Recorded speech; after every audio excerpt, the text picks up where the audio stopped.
agradecendo a presença de todos aqui no plenário e também de forma virtual. Eu quero declarar, então, aberto ou reaberto o nosso seminário Desafios e Perspectivas das Comissões Legislativas de Direitos Humanos, Minorias e Igualdade Racial no Brasil, construindo uma agenda federativa. Este evento é promovido pela Comissão de Direitos Humanos, Minorias e Igualdade Racial, em atendimento ao requerimento número 64/2025 de minha autoria. Nós vamos iniciar os trabalhos desta tarde, então, com nossa segunda mesa, intitulada Panorama Nacional das Comissões Legislativas de Direitos Humanos no Brasil. Nós, então, queremos convidar para tomar assento aqui à nossa mesa o professor Dr. José Geraldo de Souza Júnior, professor emérito da Universidade de Brasília, que está aqui conosco, e quero agradecer também a presença dos outros companheiros que já estão por aqui. Professor José Geraldo, muito obrigado, viu? A presença do senhor conosco aqui.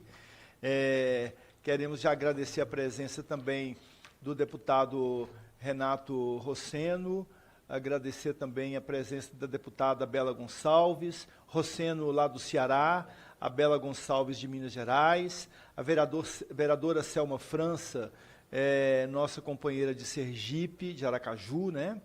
A deputada estadual Ana do Gás, do PCdoB do Maranhão, que estão de forma remota conosco, e aqui os que estavam na parte da manhã, estou vendo aqui apenas o querido Ernesto Braga, mas os outros companheiros certamente estão se organizando para voltar. Fizemos uma pausa para o almoço. Agradecendo muito ao professor José Geraldo, eu já passo logo a palavra para ele, para a gente ouvi-lo, né?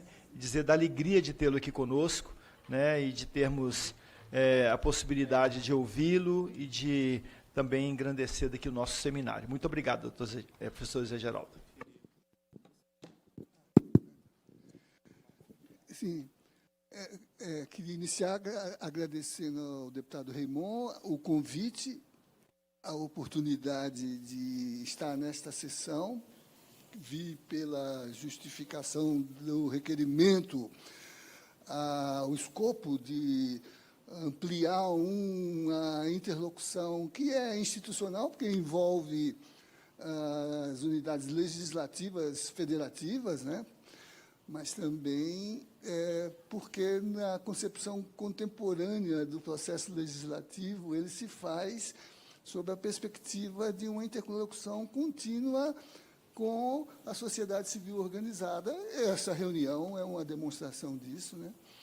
Queria cumprimentar os colegas de mesa, alguns ex-alunos, ex-alunas, né? E também o plenário lotado, né? Certo. E entre os que estão por link, né?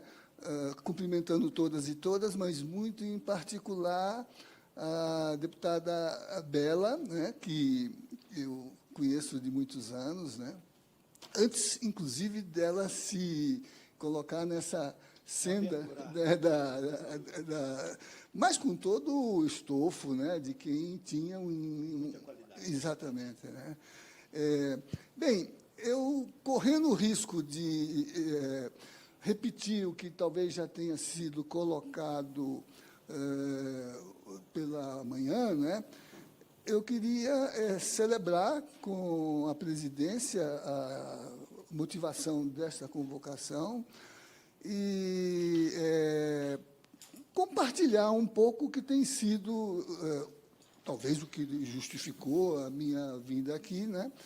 Um contínuo e estreito vínculo com a institucionalidade em todos os planos federativos, né?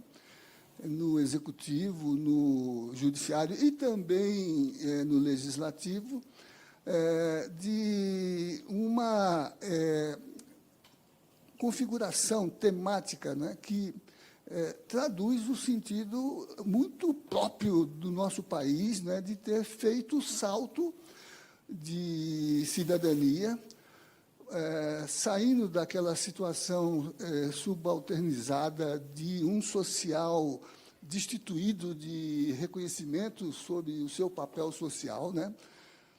E que mais do que qualquer outro modo de configurá-lo, está na comparação entre a Constituição atual, que é chamada, inclusive pelos historiadores, né, de Constituição da Cidadania, e a primeira Constituição, que foi aprovada depois da independência formal, né, a de 1824, que era chamada de a Constituição da Mandioca.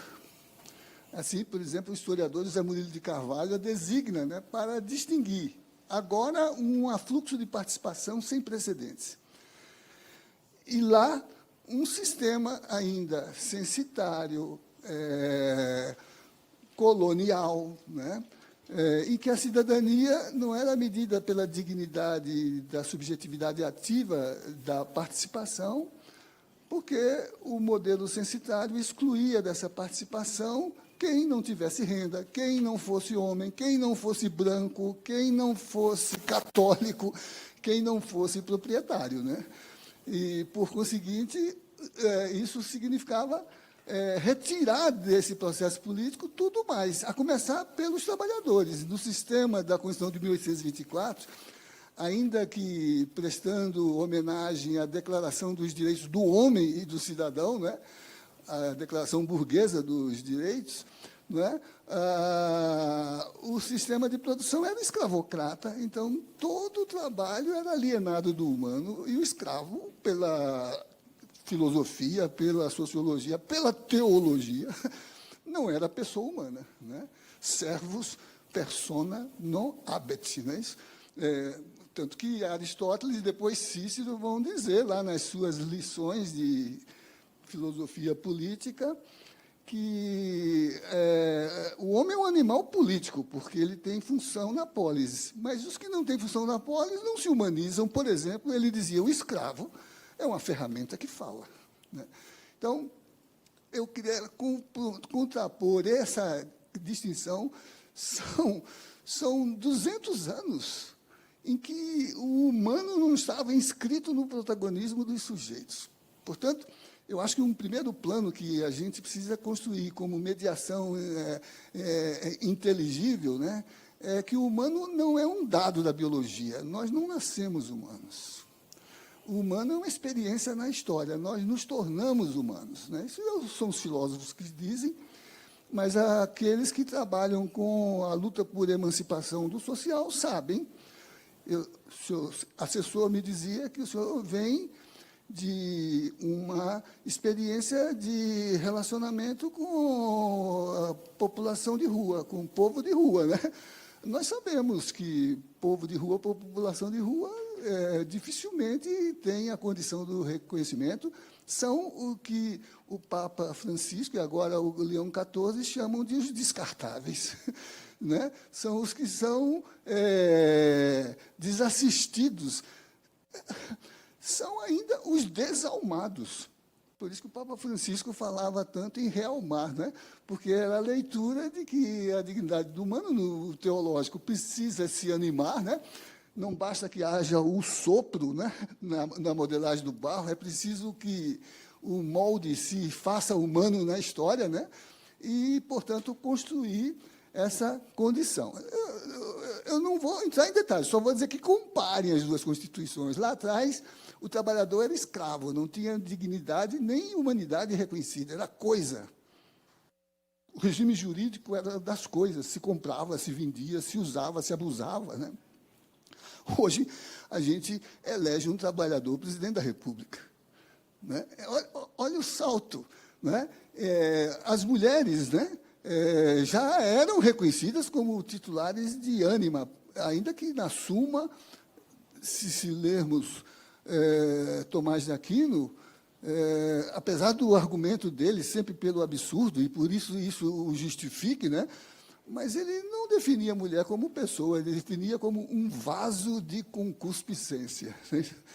Quer dizer, olha o salto, né? Apesar dos limites, basta ver as cifras do feminicídio, basta ver a necessidade de constituir legislação protetiva, basta ver a disputa na semântica para tirar do dicionário o redutor de que, se no tocante ao masculino a honestidade é probidade e no feminino é virtude, se no tocante à condição de participação na sociedade, no masculino o homem público é um estadista, mas no feminino é uma prostituta, pelo Aurélio, pelo dicionário, né?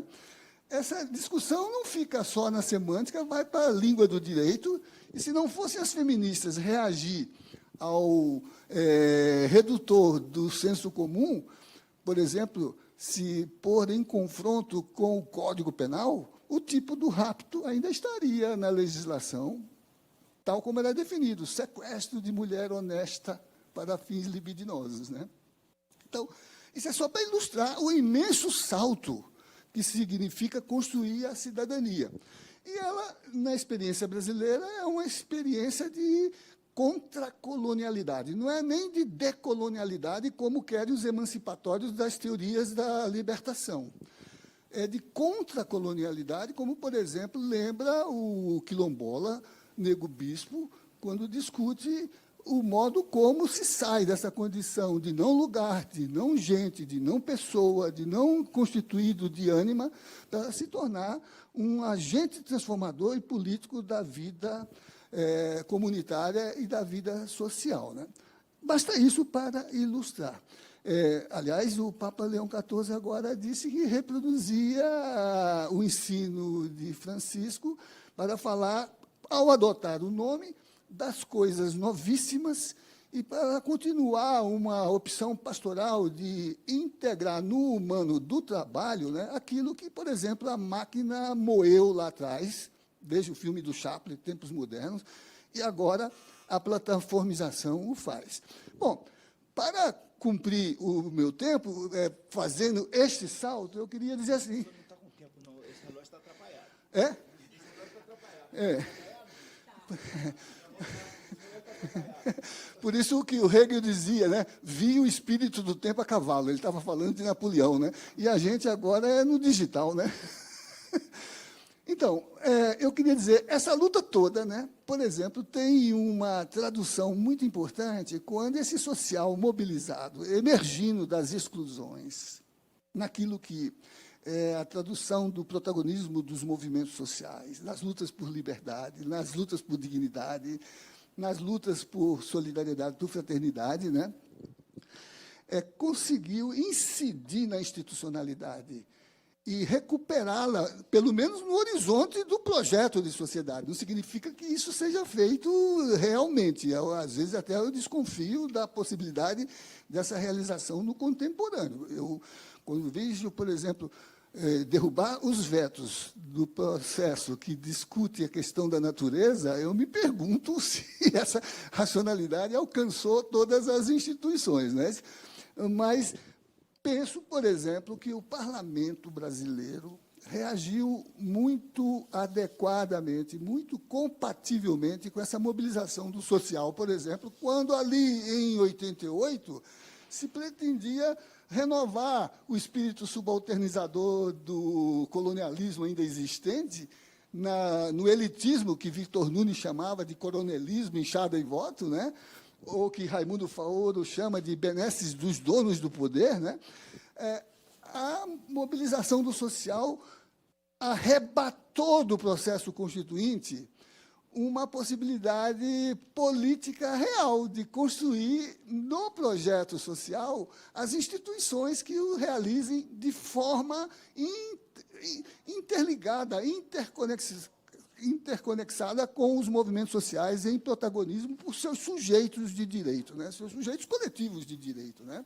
E aí saltar no conceito de democracia para a mera representação e para configurá-la como participativa, direta, constituída pelo protagonismo nessa interlocução, que eu acho que, por exemplo, mudou o perfil do parlamento.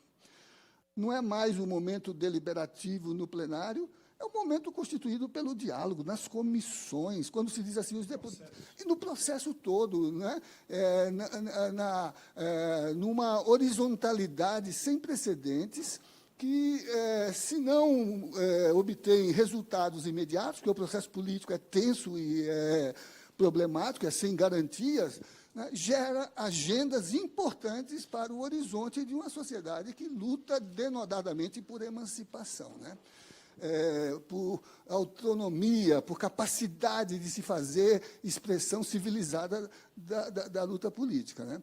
Então, eu queria dizer disso, né, para mencionar, deputado, a importância desse encontro numa comissão de direitos humanos, uma comissão que, no cotidiano, lê, né, nas agendas, lê nas faixas, lê nos muros, lê nos panfletos, lê na mobilização social o desenho da realização material dos direitos, na linha de que não se ilude de que os direitos humanos seja só a legislação, não se ilude no sentido de que os direitos humanos sejam os monumentos, não se ilude no sentido de que os direitos humanos sejam as declarações, sequer as ideias, mas essa interlocução que faz emergir das agendas dos movimentos sociais aquilo que é a base material constitutiva de direitos humanos que traduzam as reivindicações legítimas de um social que se organiza e que reivindica referências para a constituição material da sua dignidade, da sua capacidade de se fazer humano. E, se fazendo humano, de ser sujeito de direito e, assim, ser cidadão pleno, né? Então, eu queria saudar isso e ver que a adesão das comissões estaduais, municipais, traduz essa maturidade, não é? Não é algo mais separado do político, é politizado na radicalidade daquilo que é a resultante deste diálogo entre o social e o institucional, entre o instituinte e o constituído, entre a política como projeto e a política como ação transformadora. São experiências, os anais mostram isso, em que, da consciência que se desenvolve na história, como capacidade de se ver como projeto, o salto é pela política, para transformar a realidade. E, muitas vezes, pela linguagem do direito. Direito de morar, né? Direito a ser chamado de gente, de pessoa, direito a ter dignidade, né?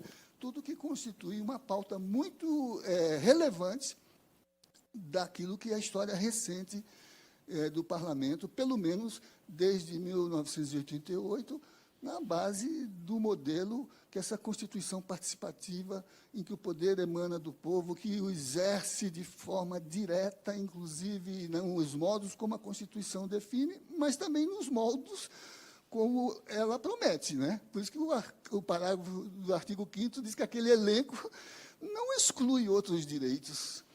Que outros direitos? Os que não estão no elenco.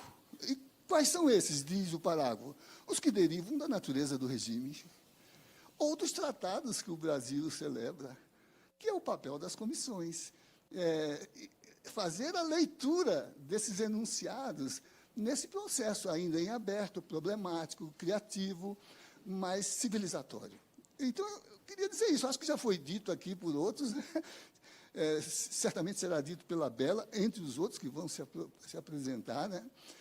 E pela sua história, segundo já pude ver, me preparando para vir aqui, quem era o senhor, né? Vi que era alguém que entendeu o que eu estou falando, né? Às vezes, no parlamento, nem todos entendem, né? Muito obrigado. Professor Geraldo, professor Zé Geraldo, o senhor imagina a alegria nossa, de todos nós que aqui estamos, em ouvi-lo. Eu aprendi com...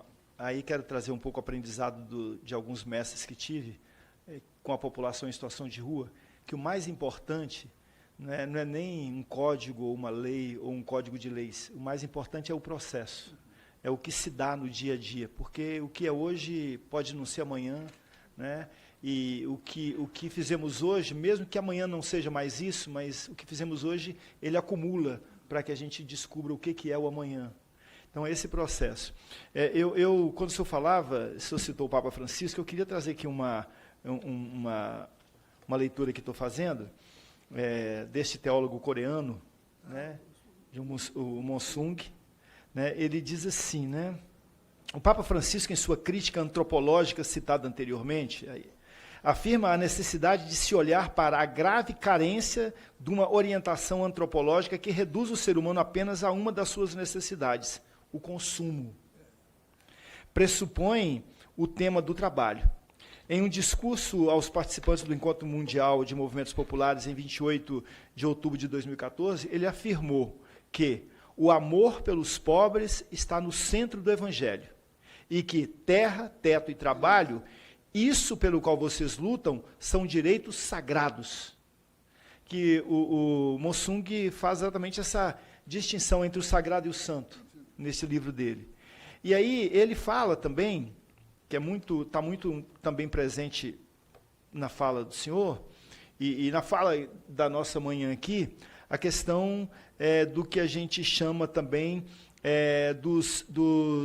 daquilo que é a soberania do consumo, ou o consumidor soberano, que define o que se deve produzir. Né? E aí... Ou tarifar, né? Ou tarifar, é isso. Então, a distinção entre os seres humanos com direitos e os que não têm vem do pressuposto de que não há direitos naturais ou direitos inalienáveis. Nessa metafísica do capitalismo, dentro do qual está a noção de soberania do consumidor, os direitos surgem das relações de contrato do mercado. E aí, quem não contratua, né, quem não faz contrato, quem não está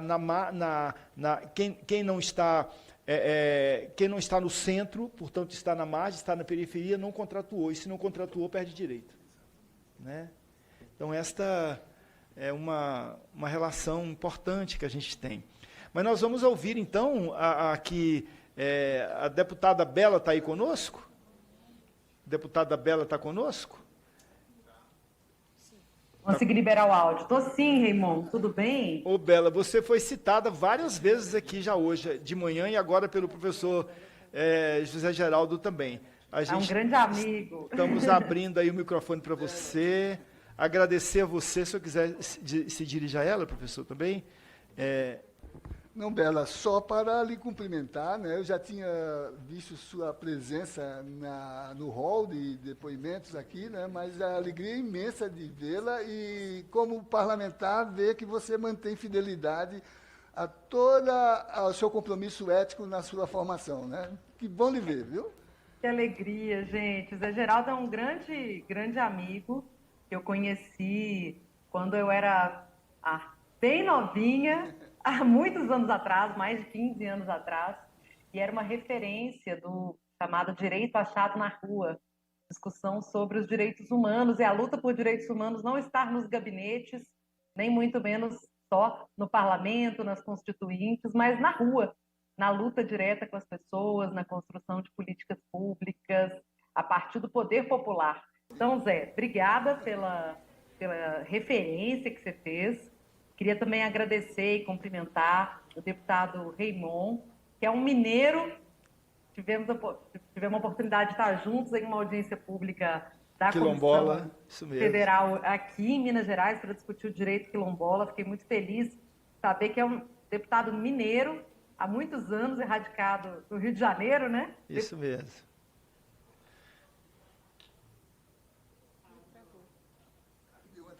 Deputado pelo Rio sempre está com você. Deputada Bela, eu vou aproveitar todos os demais deputados também. Vou aproveitar que deu uma travadinha e vou pedir a você para distanciar um pouquinho a tela. A gente está querendo ver o seu rosto todo. Isso. Aí está ótimo, assim. Assim tá bom? Tá bom, assim está ótimo. Melhorou bem. Obrigada. Está com você a palavra, querida. Cumprimentar aqui o deputado Raimon, cumprimentar o deputado Renato Roseno, que também é meu colega de partido. Querido, um grande abraço. Deputada Ana do Gás, vereadora Selma e todas as outras autoridades que eu consigo visualizar aqui na reunião online e tantas outras que estão aí presencialmente. Deputado Raimon, eu queria dizer que essa iniciativa de promover uma articulação entre as comissões de direitos humanos de todo o Brasil é uma iniciativa incrível e extremamente necessária. Isso porque a agenda dos direitos humanos, a gente diz aqui em Minas Gerais, a agenda do fim do mundo. A nossa comissão é batizada da Comissão do Fim do Mundo. Porque, para muitas pessoas, né, as situações que chegam na comissão são situações de fim do mundo mesmo. São situações extremas de violação de direitos humanos, situações inacreditáveis de tráfico humano, de desumanização no sistema prisional, de violação dos direitos da população em situação de rua, de violência policial extrema, de violência dentro de comunidades terapêuticas na discussão sobre saúde mental. Então, quando uma situação chega na Comissão de Direitos Humanos, é porque o mundo está desabando, de fato, para aquela pessoa que recorre à comissão ou para aquela coletividade que recorre à comissão. Mas, por ser a Comissão do Fim do Mundo, ela também é uma comissão que anuncia novos mundos possíveis, porque ao acolher de forma humanizada, cuidadosa, as denúncias de violação de direitos humanos que acontecem, nós abrimos portas, caminhos para que as pessoas possam refazer as suas trajetórias de vida, dar voz àquela situação de violência e, a partir da fala, da denúncia, da busca também por soluções institucionais, construir a cura desse fim do mundo, com o anúncio de novos mundos em que os direitos humanos sejam respeitados. Os direitos humanos nunca foram tão atacados no Brasil e, ao mesmo tempo, nunca foi falado em direitos humanos com tanta leviandade como hoje.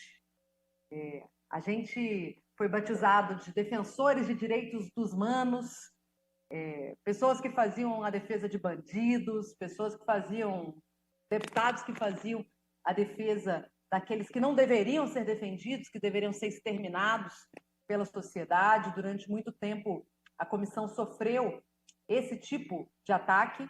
E a verdade é que a nossa comissão é uma comissão que preza pela democracia e que justamente hoje vários grupos que atacavam a pauta de direitos humanos de forma leviana vem reivindicando o direito humano de atacar a democracia. E isso eles não têm, porque afinal de contas a democracia ela é o pilar dos direitos humanos.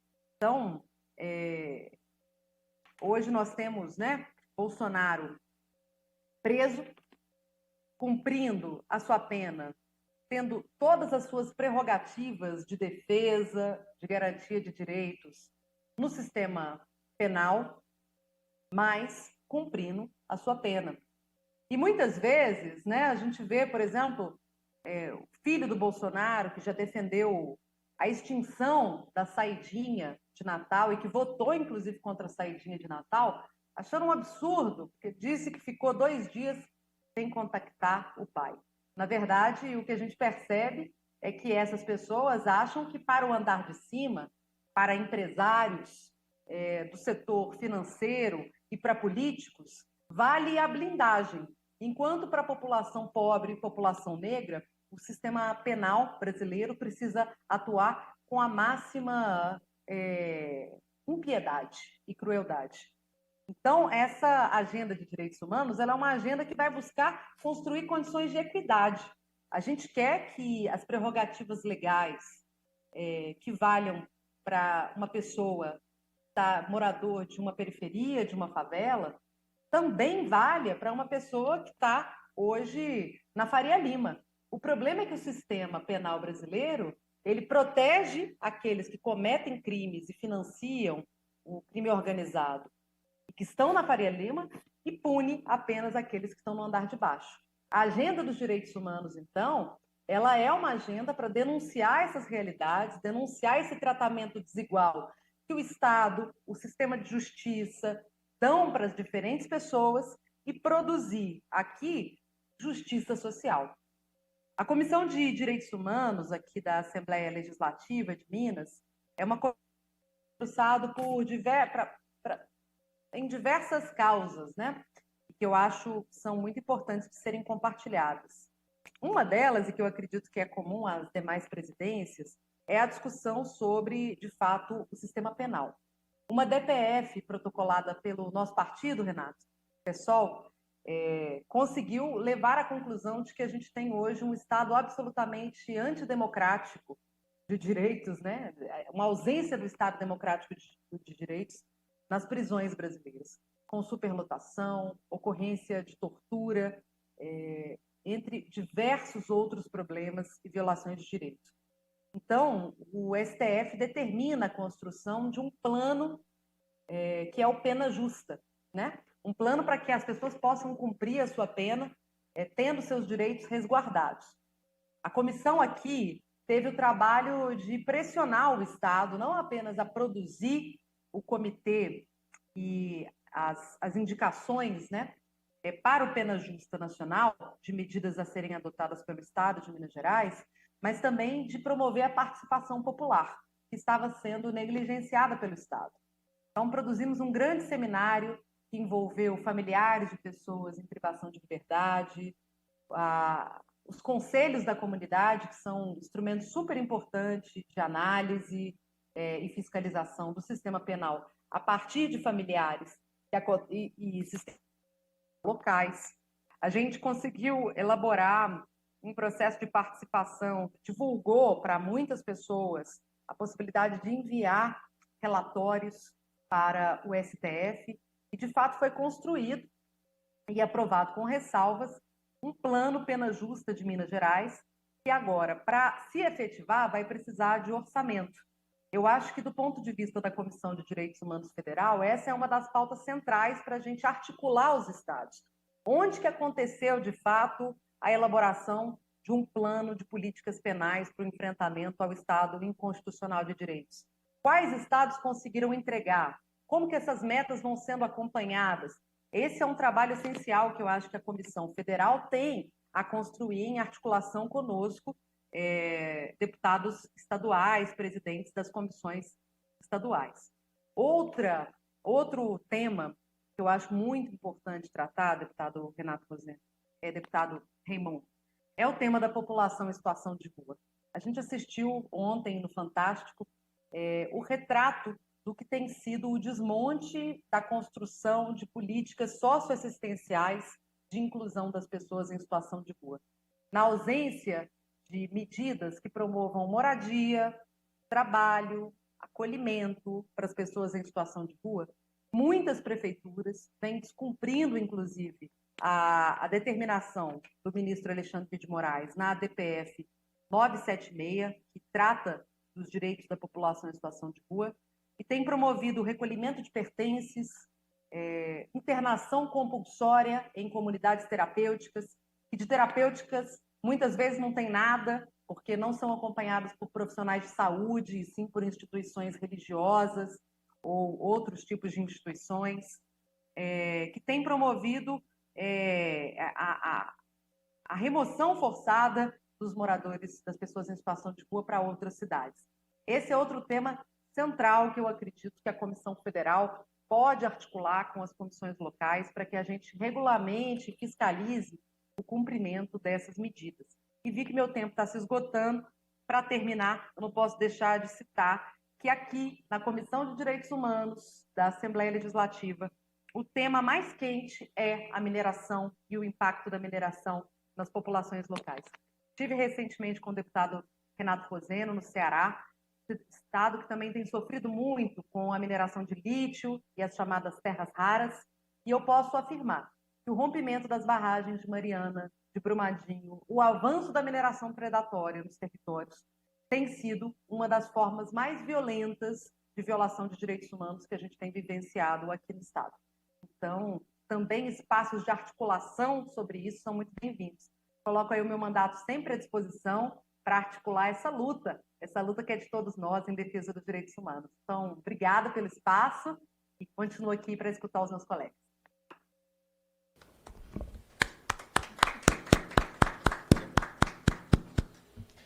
Muito obrigado, deputada Bela Gonçalves. Que bom te ouvir. Os temas que você traz são temas que, de fato, nós temos que nos debruçar sobre eles permanentemente. Queria depois conversar com você, estreitar os laços para saber desse processo também do Pena Justa, para a gente poder conversar sobre isso, como é que o nosso sistema prisional, que hoje temos quase 1 milhão de presos no Brasil, e a gente sabe como é que se olha para, de modo particular, aqueles que são presos empobrecidos, às vezes pegos com 5 gramas de maconha, e pessoas que traficam, fazem lavagem de dinheiro de uma hora para outra, têm as suas penas comutadas ou liberadas. E Pop Rua e mineração são dois temas também que a gente vai conversar, mas vamos ouvir mais aqui os companheiros. Eu quero chamar agora e agradecer muito a presença desse cearense aí, gente boa pra caramba, Renato Roseno. Que alegria, viu, ter você com a gente aqui, Renato. A palavra está aberta para você, seja muito bem-vindo aqui entre nós. Então, muito obrigado, deputado Raimon, nosso presidente desse seminário. Peço licença para me apresentar, eu sou Renato Roseno, sou advogado de direitos humanos, eu aprendi lendo, dentre outros, o professor Zé Geraldo e o Direito Achado na Rua, que nos influenciou muito ainda na nossa formação de estudante de graduação, né? Nosso reitor da UNB, eu, estudante da Federal do Ceará, lia avidamente, né, o Direito Achado na Rua. Quero cumprimentar os outros deputados e deputadas, deputada Bela, nossa companheira, deputado Adão Preto, que está aqui conosco, Adão Preto Filho, deputada Ana, vereadora Selma, quero cumprimentar a todos e todas que estão aqui, aos servidores da Câmara Federal, especialmente da Comissão de Direitos Humanos, e também aos demais membros que, porventura, no plenário fisicamente. Bom, eu estou deputado estadual pelo terceiro mandato, pelo PSOL, presido a Comissão de Direitos Humanos e Cidadania. A Comissão de Direitos Humanos da Assembleia do Ceará é uma das mais antigas. Nós acabamos de completar 40 anos de ação ininterrupta. E é uma comissão de direitos humanos que diversificou a sua ação institucional, professor Zé Geraldo, deputado Raimon, deputada Bela, no sentido de que nós temos, além do trabalho legislativo da comissão, nós temos um escritório de direitos humanos no organograma da Assembleia Legislativa do Ceará. Me parece que é a única Assembleia que conta com um escritório de direitos humanos vinculado à sua Comissão de Direitos Humanos.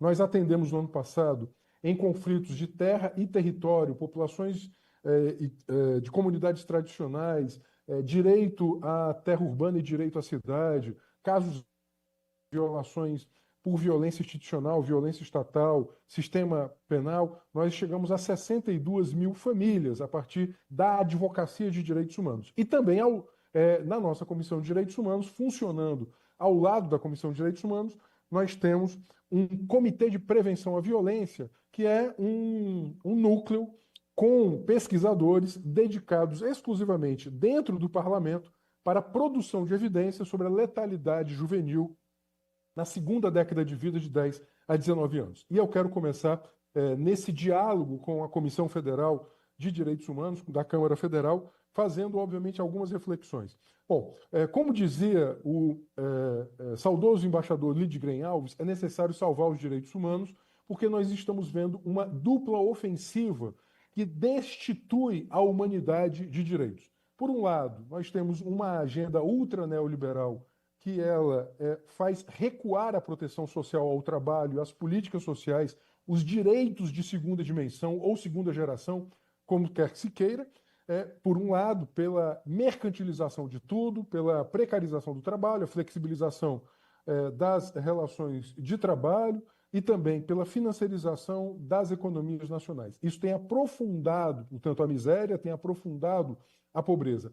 E, em paralelo, você tem a reabilitação de chauvinismos, né? As extremas direitas em vários estados nacionais numa agenda contrária ao sistema internacional de direitos humanos. Se o sistema internacional de direitos humanos está baseado em princípios de universalidade, indivisibilidade e interdependência, o que nós temos hoje são extremas direitas em nível advogando a destituição, inclusive, do princípio de humanidade. Veja o avanço da xenofobia, o avanço do racismo, da misoginia, né? Como foi, por exemplo, na Europa Central, na América do Norte e também aqui no Brasil, inclusive, temos pela primeira vez aqueles que tentaram golpe de Estado sendo responsabilizados e agora cumprindo pena pelos atentados que fizeram a nação e a democracia. Portanto, eu gostaria de começar por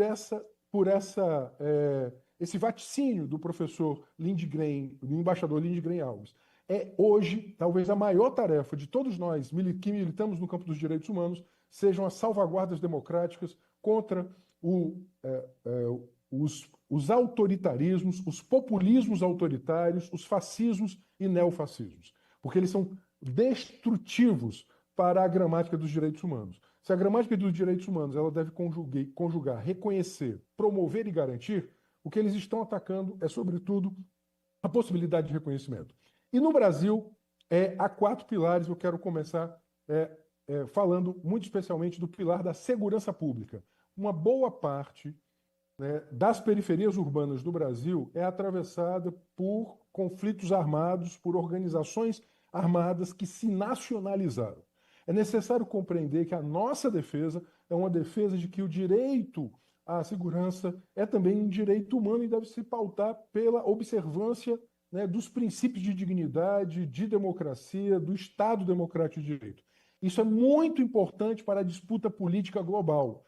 Nós temos que superar esse falso antagonismo entre a comunidade ter o direito à segurança e o respeito aos direitos humanos.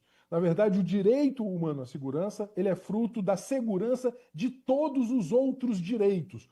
Né? O que aconteceu, por exemplo, no Rio de Janeiro, a quem obviamente eu me solidarizo na pessoa do presidente Raymond, mas em todo o Brasil nós acabamos de viver aqui 10 anos da maior chacina policial da história do Ceará, foi a chacina do Curió, que conseguimos, depois de muita luta, 5 júris, a responsabilização de algum dos seus agentes policiais autores. É muito importante dizer que a política de segurança pública ela deve ser baseada numa política de direitos humanos e que isso não é um antagonismo.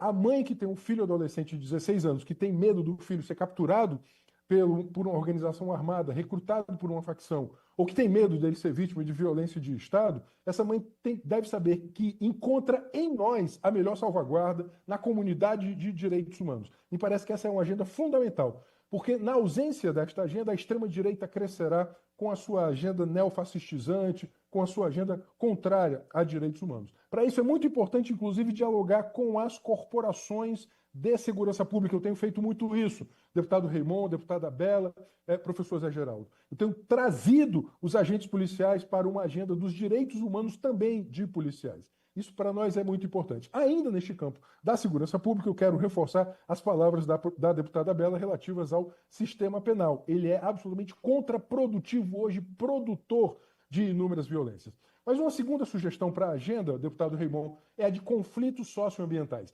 Mineração, agronegócio, hidronegócio, que são os negócios da água, as big techs, os data centers, a transição energética. Tudo isso tem causado gigantescos conflitos socioambientais que fazem, inclusive, com que a maioria dos protegidos do sistema de proteção brasileiro hoje sejam lideranças ameaçadas em conflitos socioambientais. Eu estou falando de lideranças indígenas, quilombola, sem terra, sem teto, aqueles que são mais vitimados pela injustiça ambiental e pelo racismo ambiental. É necessário aproximar a agenda, né, ambiental da agenda de direitos humanos, compreendendo hoje que nós temos, né, nos conflitos socioambientais, como já colocados aqui, né, fruto dessa opção brasileira, renitente, né, de ser um país dependente, agroexportador de commodities, isso tem deixado um rastro gigantesco de externalidades ambientais negativas, mas também de externalidades sociais negativas que levam a conflitos que fazem com que as pessoas sejam ameaçadas, destituídas da sua terra, do seu território e da sua dignidade. Isso para nós é fundamental. Um terceiro campo que me parece fundamental é retomar a Política Nacional de Educação e Direitos Humanos. Né? Nós estaremos agora na Conferência Nacional de Direitos Humanos, espero encontrá-los a todos e a todas, e para nós é muito importante. Houve deseducação, um campo de desinformação que foi alastrado pelas fake news, pelas big techs, não querem regulação. O campo hoje da internet, das redes sociais, ele precisa estar mais aproximado, e para isso é necessário ter lei, ter norma legal. Para quê? Para que, dentre outras coisas, nós não permitamos que este ambiente seja um ambiente contrário, por exemplo, a valores democráticos. Daí a necessidade de que a Política Nacional de Educação e Direitos Humanos ela seja retomada. É uma questão central hoje para nós, porque há um revisionismo antidemocrático, autoritário, contrário a direitos humanos, o que nós, obviamente, só podemos enfrentar a partir de um largo investimento em educação de direitos humanos. Quarto ponto, deputado Raymond, o do monitoramento das políticas de direitos humanos. O Brasil avançou, né, no atual governo, no Ministério de Direitos Humanos, que voltou a haver um Ministério de Direitos Humanos, com o Observa DH, muito importante a rede de indicadores. Nós temos contribuído, em especial,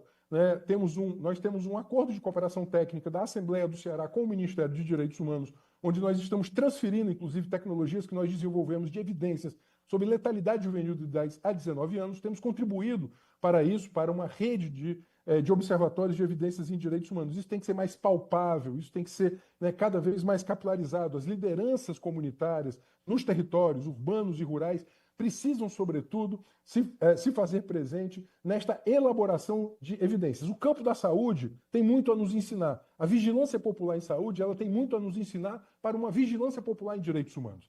Eu queria aqui, digamos assim, tomar emprestado da saúde pública, da vigilância popular em saúde, para que nós possamos ter, a partir de uma grande rede de lideranças espalhadas em todo o território nacional, né, também contribuir para a rede de observatórios, para os observatórios de direitos humanos, para a produção de evidências. Meu tempo está terminando, eu quero terminar aqui com uma última contribuição que me parece para o Parlamento Federal.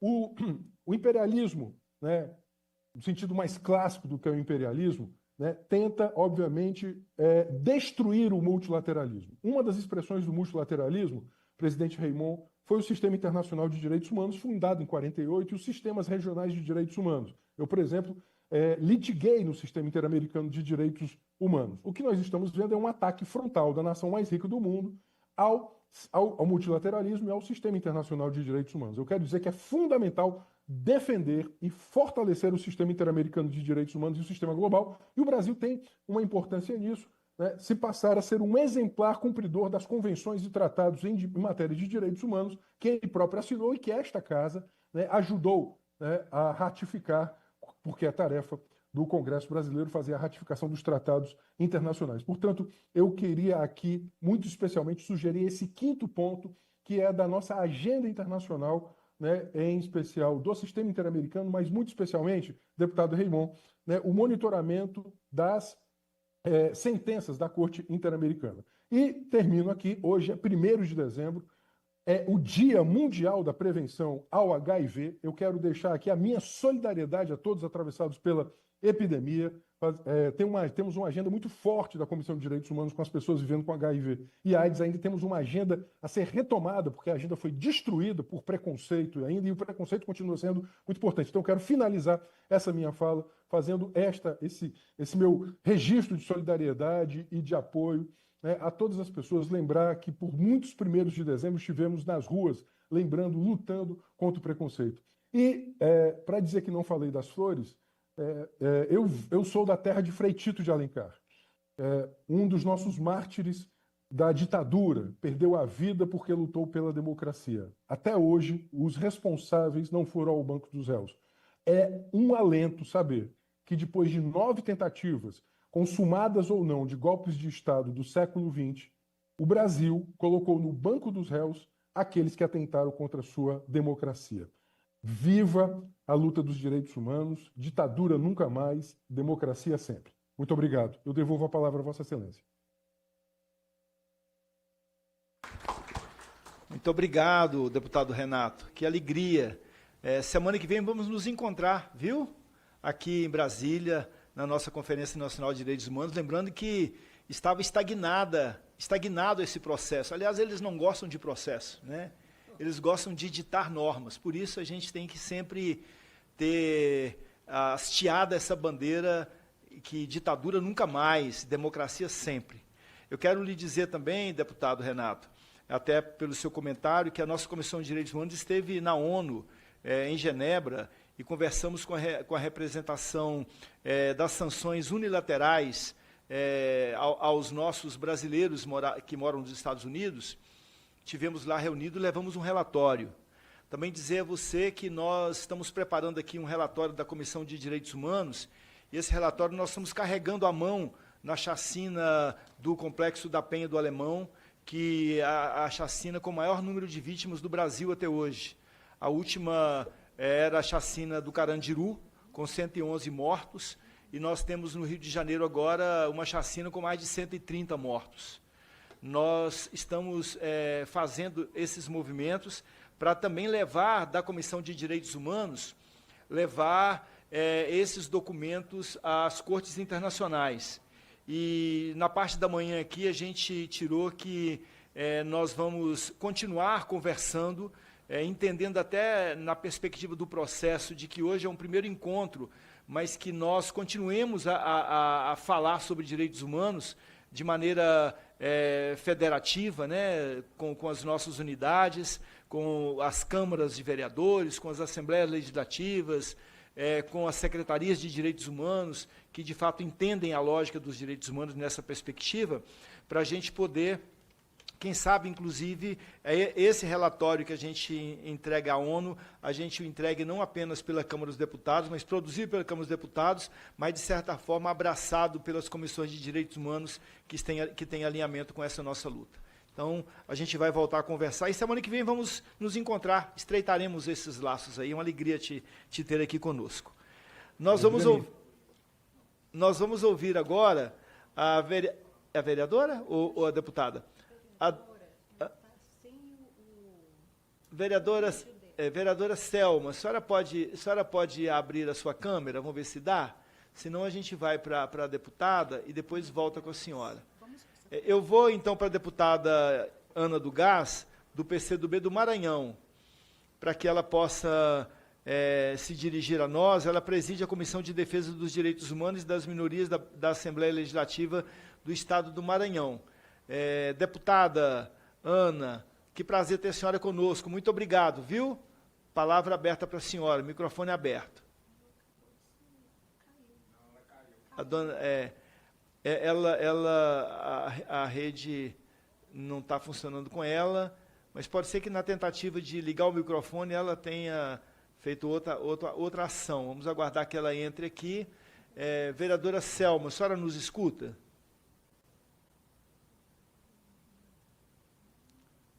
Vereadora Selma, nos escuta?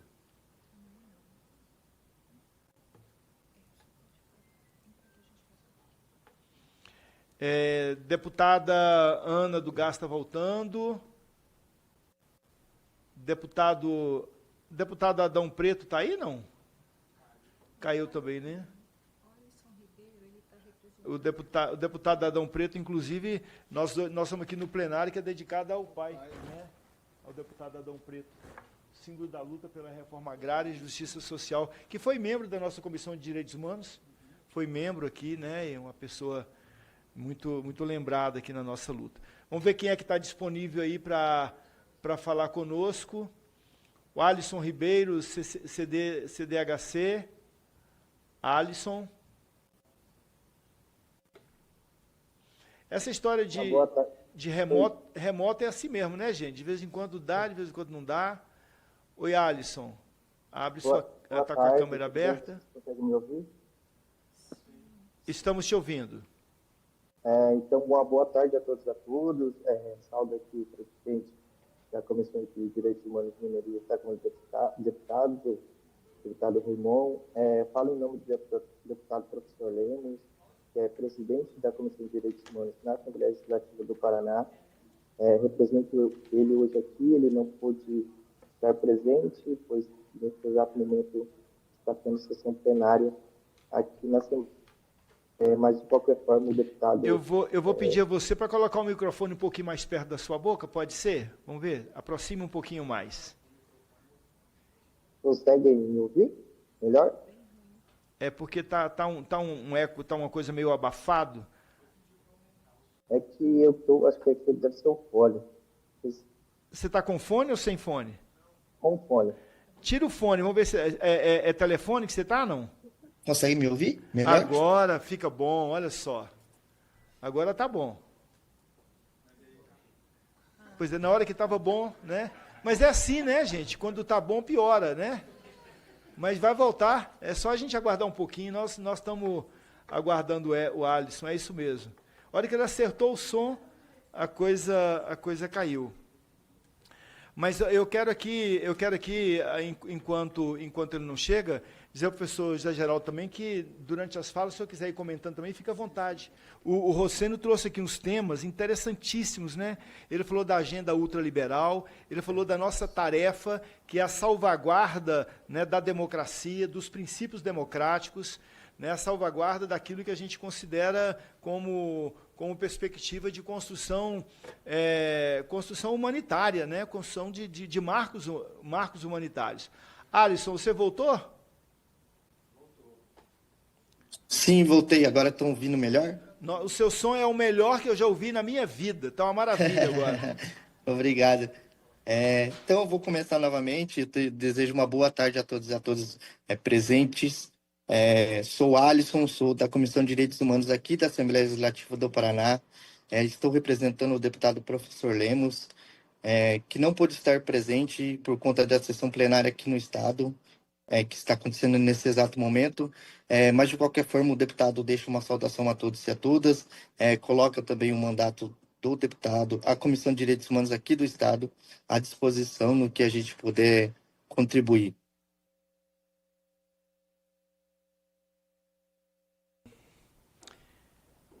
Tá bem, Alisson, muitíssimo obrigado. Viu?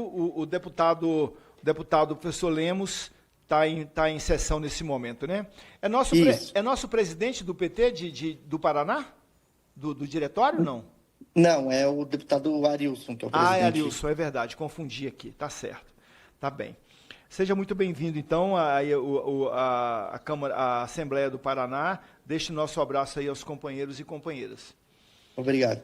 Vamos, então, pedir ao pessoal para fazer, o pessoal aqui da comissão, vocês devem estar fazendo, mas mesmo assim eu insisto no pedido para tentar fazer contato com a vereadora Selma, ver se ela consegue, talvez, dar uma assessoria técnica para ela abrir a câmera. Jonathan, está aí, Jonathan? Jonathan Soares.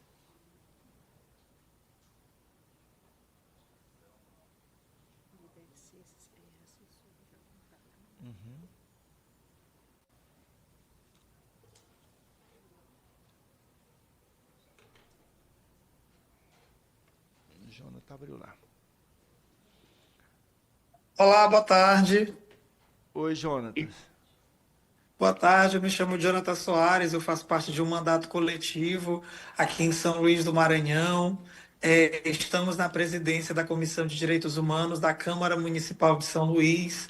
A nossa Câmara, que é uma das câmaras mais antigas do país, né, tem 403 anos, e nós estamos aqui também acompanhando esse processo. Parabéns pelo seminário, parabéns pelo diálogo, estamos à disposição. Jonathan, o coletivo de vocês é coletivo Nós, é isso? Isso, coletivo Nós. Vocês são quantos? Primeiro mandato coletivo eleito aqui no Maranhão. Tá, e vocês são quantos no coletivo, Jonathan? Nós somos 6. Que bacana. Nós somos 6 co-vereadores. 6 mulheres. 6 co-vereadores. Quantos homens e quantas mulheres? Curiosidade. 3 homens e 3 mulheres. É... Só um segundo, eu vou pedir, a gente está inclusive aqui reunidos agora. Deixa aproveitar que está aqui. Queremos ver todo Flávia. mundo. Opa, Flávia, tudo bem? Tudo bem. Que bacana. Eunice. Boa tarde, tudo bem? Eunice, tudo bem? Coletivo Nós, que legal. Eni Ribeiro. Que legal, Eni Ribeiro. Raimundo Oliveira. Satisfação. Sou da Zona Rural de São Luís. Que bacana. E aqui só não está presente o Delmar, que também é co-vereador do coletivo, e Raimundo é presidente municipal do PT de São Luís. A segunda mulher eleita na história do partido aqui no Maranhão, em São Luís. Que bacana. Quem é que vai contar para nós aí, à luz dos direitos humanos, como é que é um mandato coletivo? Mas é uma experiência muito boa, né? Porque eu acredito que a proposta da candidatura dos mandatos coletivos, eles refletem muito.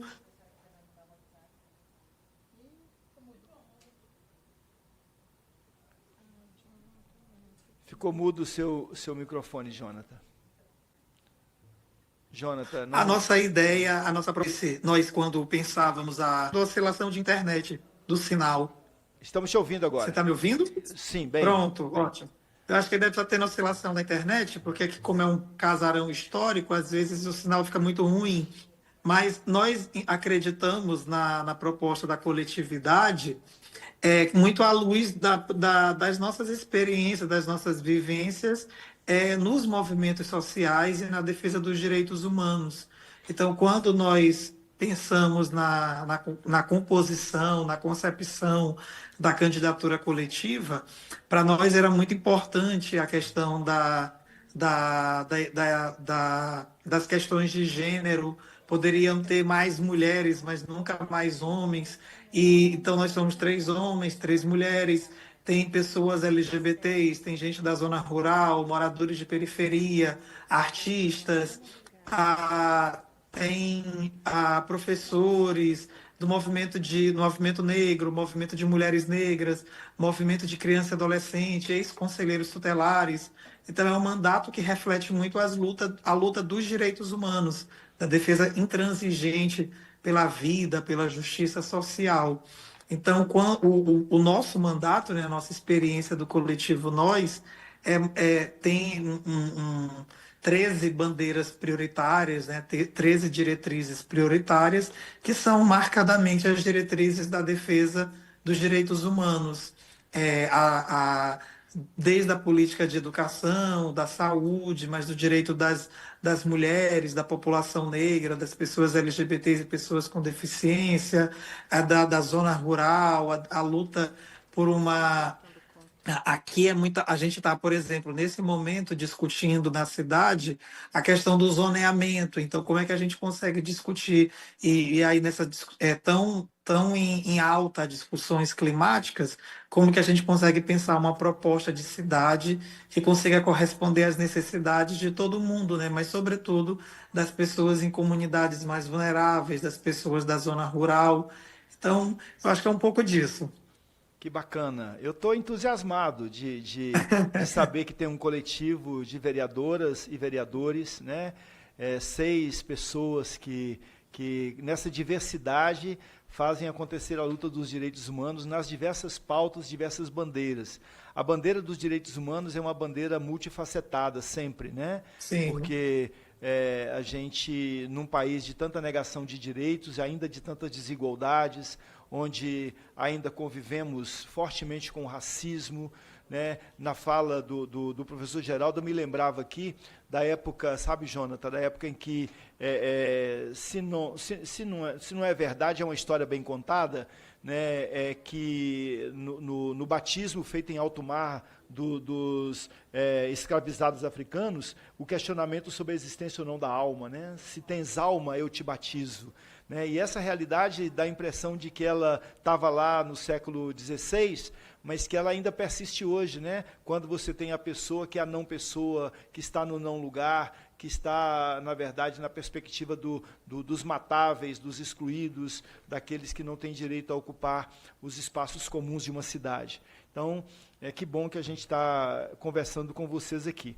Na parte da manhã, estamos esperando aí tanto o deputado Adão Preto, que está entrando, a deputada Ana do Gás e a vereadora Selma França, mas na parte da manhã hoje, professor Geraldo, nós tivemos uma conversa aqui e as vereadoras e deputados que falaram de manhã trouxeram alguns temas muito importantes. Um dos temas trazidos aqui de manhã, porque não podia ser diferente, nós tivemos o caso do garoto hoje lá da Paraíba, né? Garoto lá, né, da Paraíba, que entrou na jaula de uma leoa. Esse é um tema, né, que a gente falou então sobre... Vaqueirinho, sim. Que a gente falou sobre a questão da saúde mental e do abandono, né, do Estado que não dá conta de cuidar das pessoas.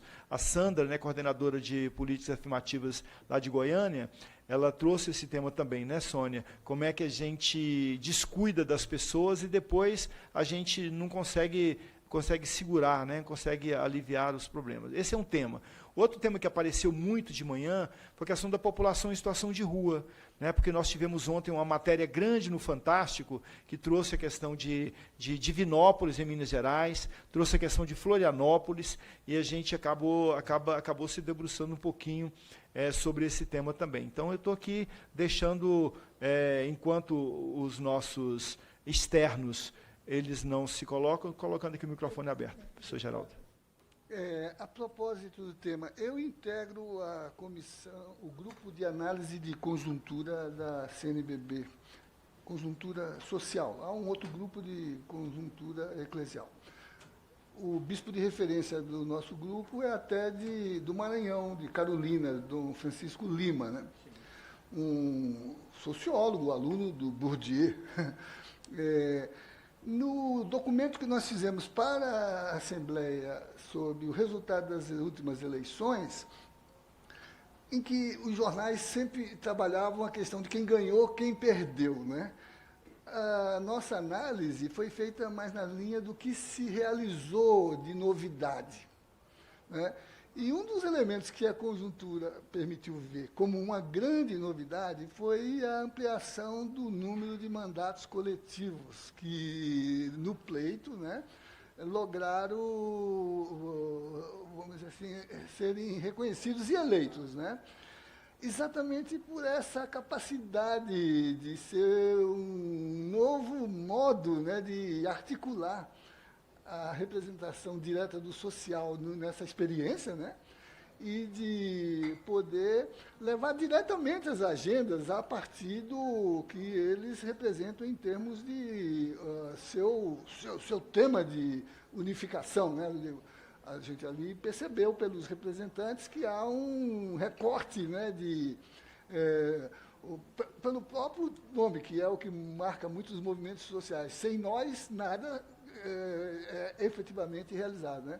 Então, esse registro da importância que a CNBB representou como uma novidade. Outra foi o grande número de indígenas eleitos. E também o extrato racial, né, que se ampliou em termos nacionais. E, finalmente, a Dom Preto vai falar, né, o que foram eleitos apoiados ou diretamente vindos dos assentamentos de ativistas do MST, ou que o MST, como comprometidos com a reforma agrária democrática e popular, né, e as questões que fazem parte da agenda de novidades, né, a segurança alimentar, livre de agrotóxicos, né, comprometida com a atenção às necessidades sociais do povo, que o presidente Lula, na ONU, agora disse que era verdadeira soberania, né? Um povo que tem atendidas as suas necessidades materiais de existência digna, né? Ter um registro que é importante que a comissão tenha colocado uma expressão de mandatos coletivos. Eu não sei nem se a Bela não foi, lá atrás, também parte de um programa de mandatos coletivos na Câmara Municipal em Belo Horizonte, né? É só esse registro que eu acho importante. A CNBB saudou, eu falo porque eu sei que o senhor tem um percurso nesse campo aí, né? No campo pastoral, né? A gente, os senhores analisaram, avaliaram, botaram na leitura, né, na leitura da realidade, e a gente consegue percebê-lo mesmo. O Rio de Janeiro elegeu uma jovem vereadora da agricultura familiar, da luta pela terra. A Assembleia Legislativa do Estado do Rio de Janeiro, em 2022, também elegeu uma sentada, né, do Movimento Sem Terra, que é a deputada Marina, do MST. Então, a gente de fato, teve isso mesmo. E a questão dos coletivos, eu não tinha essa leitura, mas fiquei feliz, porque toda hora que eu encontro essas novidades, eu fico aguçado para entender um pouco, e que bom escutar o Jonathan aqui contando, e as companheiras e os companheiros do coletivo Nós, lá de São Luís do Maranhão. Uma experiência que imagino ser desafiadora, né, porque ela descentraliza poder, uma experiência, de fato, desafiadora, porque ou é nós ou não é ninguém, né? Porque se não caminha junto, né, a balança não funciona. Então, imagino o desafio, mas, ao mesmo tempo, a riqueza que é para produzir, inclusive, não conteúdo, mas produzir uma experiência nova, um novo modo de se fazer política, até porque nós sabemos, né, nós que somos do parlamento e os que leem o parlamento, e aqui todos nós passamos desse grupo, dos dois grupos ou de um deles, né, a gente, além de ser do parlamento, a gente sabe ler o parlamento, e os que não são do parlamento sabem ler o parlamento. Então, nós estamos aqui nesse movimento.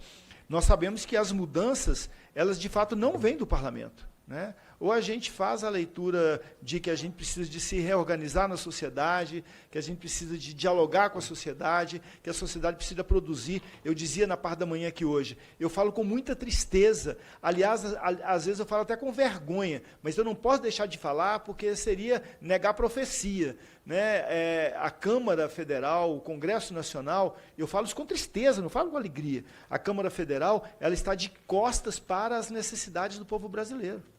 Haja visto aí a PEC da blindagem, haja visto aí agora a questão da licença ambiental, dos vetos derrubados do presidente Lula.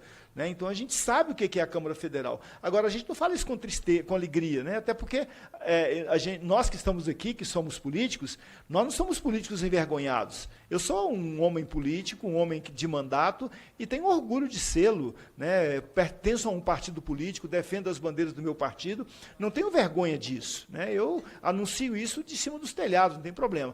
Mas anuncio com tristeza de que, de fato, a gente poderia muito mais, de que o povo brasileiro espera muito mais de nós. Na mesma relação, a questão da igreja. Que bonito perceber agora que a CNBB ela institui um bispo referencial para a comunidade LGBTQIA+. Que lindo, né? De um recado para a comunidade LGBT que, na verdade, o amor de Deus não é pequeno, não. Que história é essa? Como é que é pequeno a relação de Deus com a humanidade?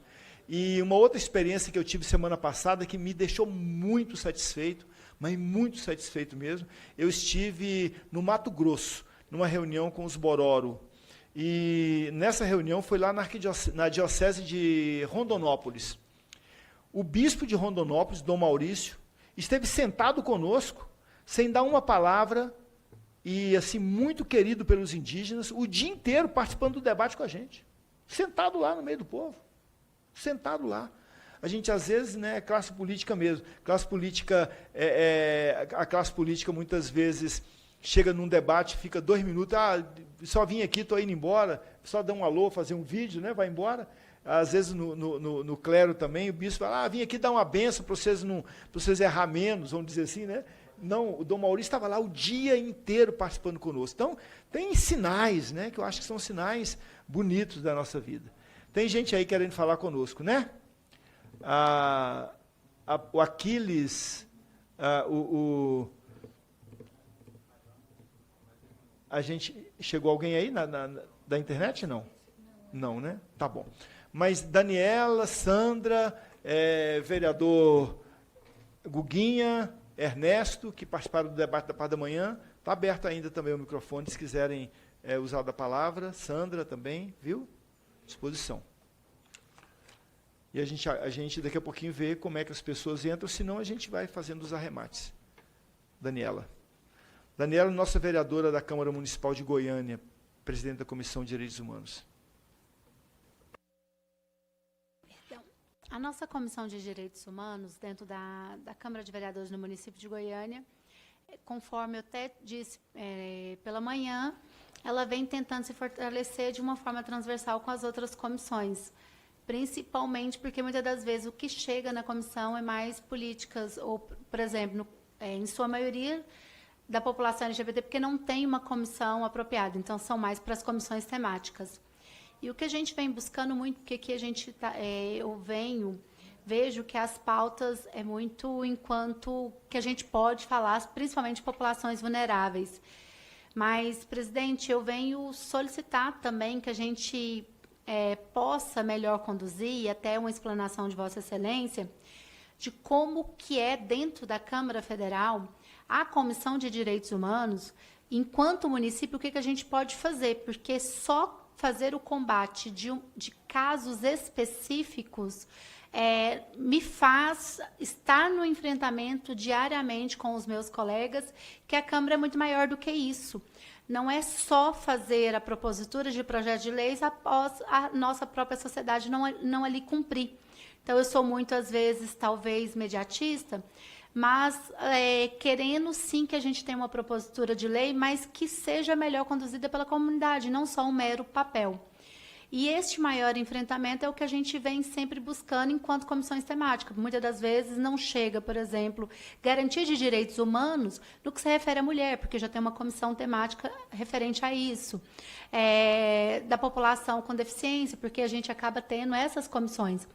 Então, eu queria uma receita de como ter um fortalecimento maior dentro da própria casa, e se tem alguma propositura, né, fiquei extremamente curiosa, no meu estado também tem coletivos, mas não com a grandeza que hoje foi proposto aqui, de 6 colegas vereadores, é extremamente importante, algo que está sendo discutido nacionalmente. E outra propositura que eu queria, não posso deixar de dizer, que foram 2 temas muito falados aqui hoje, que é no que se refere principalmente à população em situação de rua. No meu estado, graças a Deus, a gestão está tendo uma postura diferenciada, sim, buscando políticas públicas e fortalecimento, tanto no consultório como também no centro pop, com os CREAS e CRAS. Mas a nossa maior dificuldade ainda é a higienização, que é colocar essas pessoas dentro de carros e mandar para a capital ou mandar para outros. E a gente tem um formato que é doído de dizer, que é a população em situação de rua que virou turista. Ninguém quer ela. Então, todo mundo coloca ela para ir para outra cidade, para ir para outro estado. E isso vem acontecendo muito. A gente, como eu faço e estou nas madrugadas, que é onde você mais vê isso acontecer, a proibição, muitas das vezes, do dar a comida, do direito ao banho, ou das instituições poderem trabalhar. Então, isso a gente vem muito trabalhando com a nossa gestão e está modificando isso. Mas a gente precisa desse amparato nacional. Por quê? Porque só o município, muitas das vezes, ele não... No meu estado, por exemplo, são 246 municípios. No que se refere à população de rua, não é a mesma lei nos 246 municípios? Não é em todos os municípios que hoje tem POP rua, o consultório na rua, porque tem um critério para que o mesmo tenha? Então, a gente acaba tendo essa dificuldade. Uma outra situação muito, que aí é um enfrentamento do meu estado, é com a questão da população migrante. Não só migrante do próprio, o nosso próprio Brasil, mas também de outros países, principalmente no que se refere à assistência social e saúde, na questão da língua, na questão de educação, né? E saúde. Por quê? Porque por mais que a gente fala que o nosso cartão SUS ele é universal, essa unidade, a primeira coisa que exige é o cartão. E aí, muitas das vezes, aquela pessoa ela ainda não organizou nenhum documento para estar, quanto menos o cartão SUS. Então, a gente acaba tendo violações de direitos na questão de uma migrante gestante, né, de uma migrante venezuelana, por exemplo, em várias situações que nos interferem muito na garantia de direitos humanos. Agora, o meu maior gargalo enquanto presidente da Comissão de Direitos Humanos no meu município é ainda porque o meu estado é um estado muito tradicional, para não dizer firme, ou outras situações que não cabe dizer, mas vocês conhecem a situação do meu estado. No que se refere à população LGBT, principalmente a população trans. Ainda é uma população que se mais morre, né, que se menos tem políticas públicas. E confesso que estar como presidente, eu não me sinto com condições para se fazer políticas públicas. Por quê? Porque isso compete à gestão. E a gestão acaba não tendo um projeto maravilhoso que veio do governo federal e acabou tendo um grande retrocesso no estado, foi o ambulatório transexualizador, que era feito pela Universidade Federal e hoje não tem mais. Então, hoje foi um equipamento que só se mantém através do HGG. Então, essa população acaba buscando outros refúgios, até mesmo a prostituição, para ter condições de fazer uma harmonização, de aplicação de hormônios. Então, é a população que, por exemplo, na última, e aí, enquanto presidente, a gente é vencido, está sendo discutida a questão de banheiros. Ainda se discute banheiros, se é pelo sexo biológico ou é pelo nome social.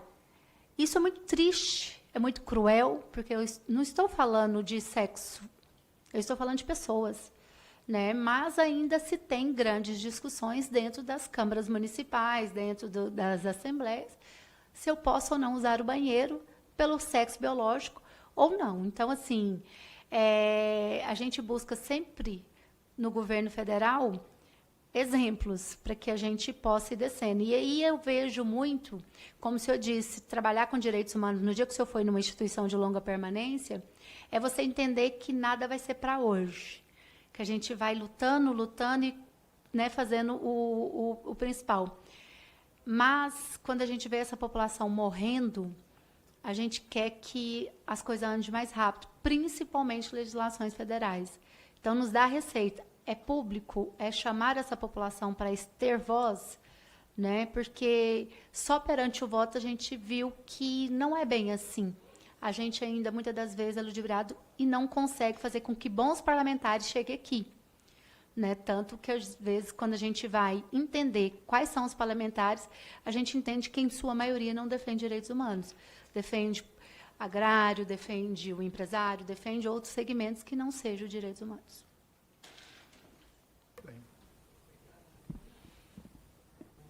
Sabe, Daniel, vereadora, assim, as comissões nas câmaras municipais, e eu falo da minha memória da Câmara Municipal, onde tive 4 mandatos, da Câmara Municipal da cidade do Rio de Janeiro, a diferença, pelo menos que eu sinto agora, estando aqui na Câmara Federal, é que às vezes às vezes não, nas câmaras municipais, como era o meu caso, por exemplo, a comissão acabava não tendo sequer estrutura para rodar os espaços onde as violações de direitos aconteciam. Mas isso, aí havia, na verdade, uma compreensão de que a comissão é aquela para avaliar mérito de projetos de lei.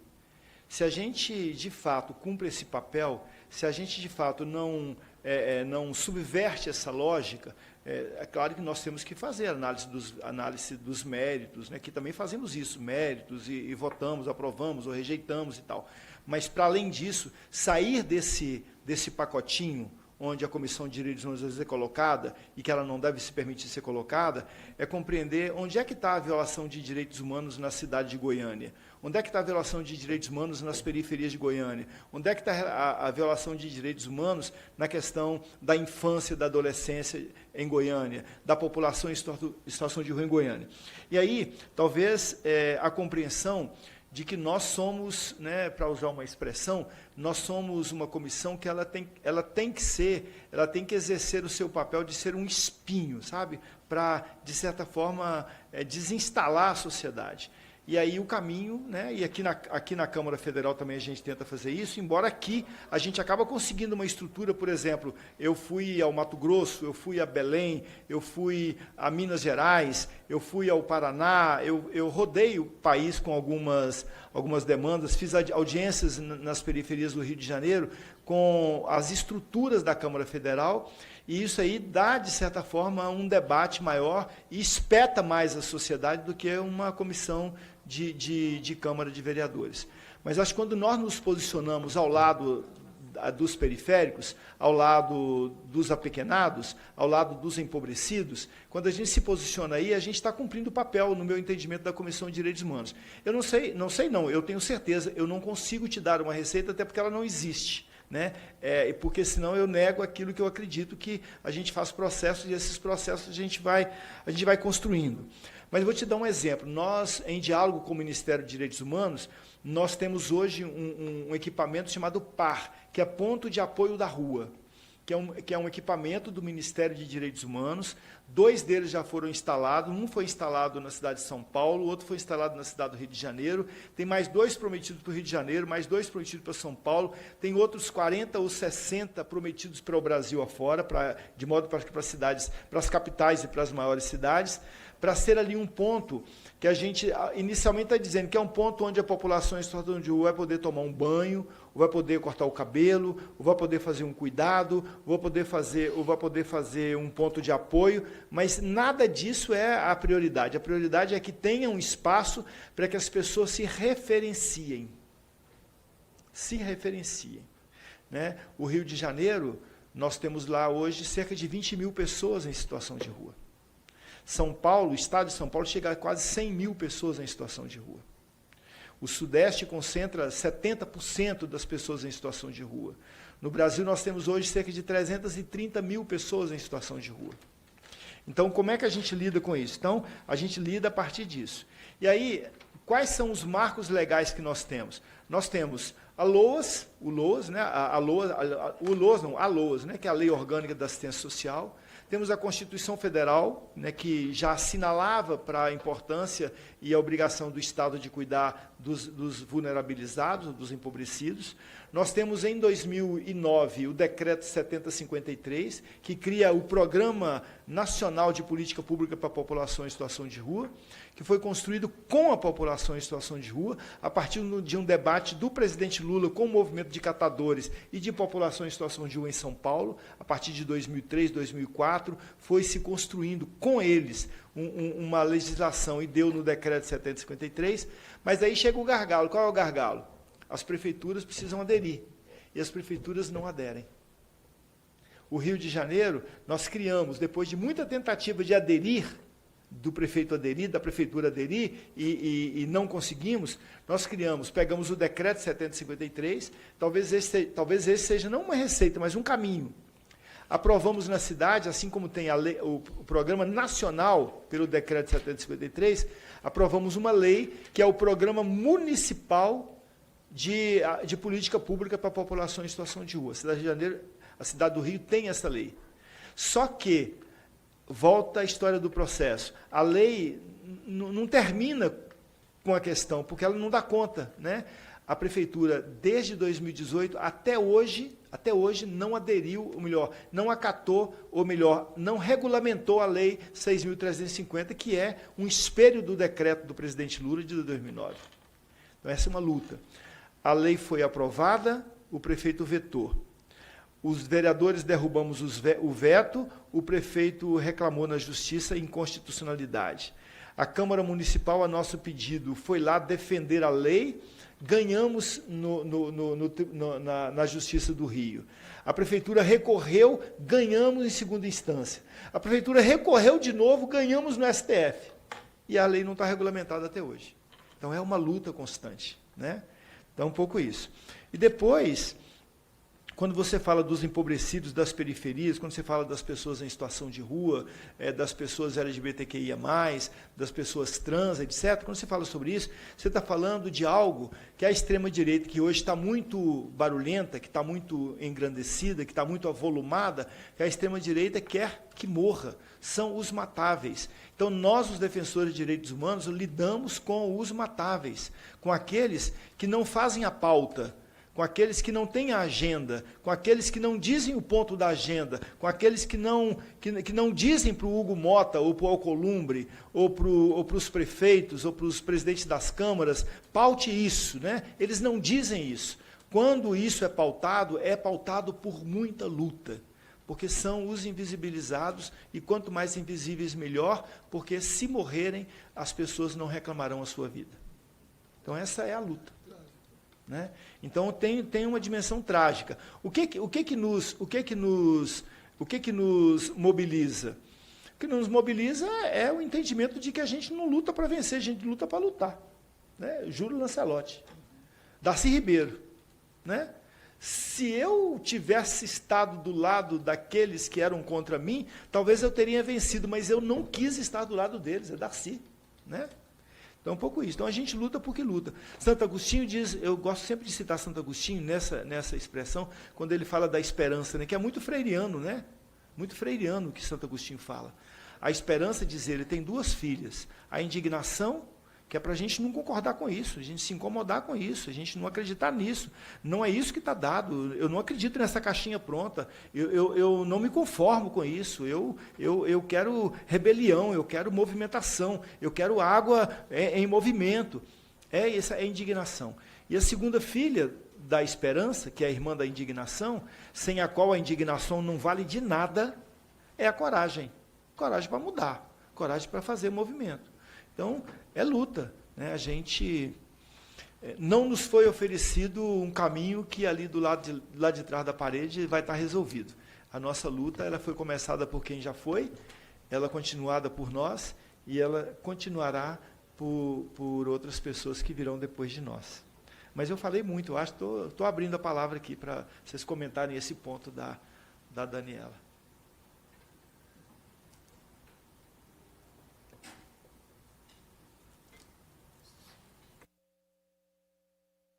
o senhor mencionou o padre Lancelotti aí, né?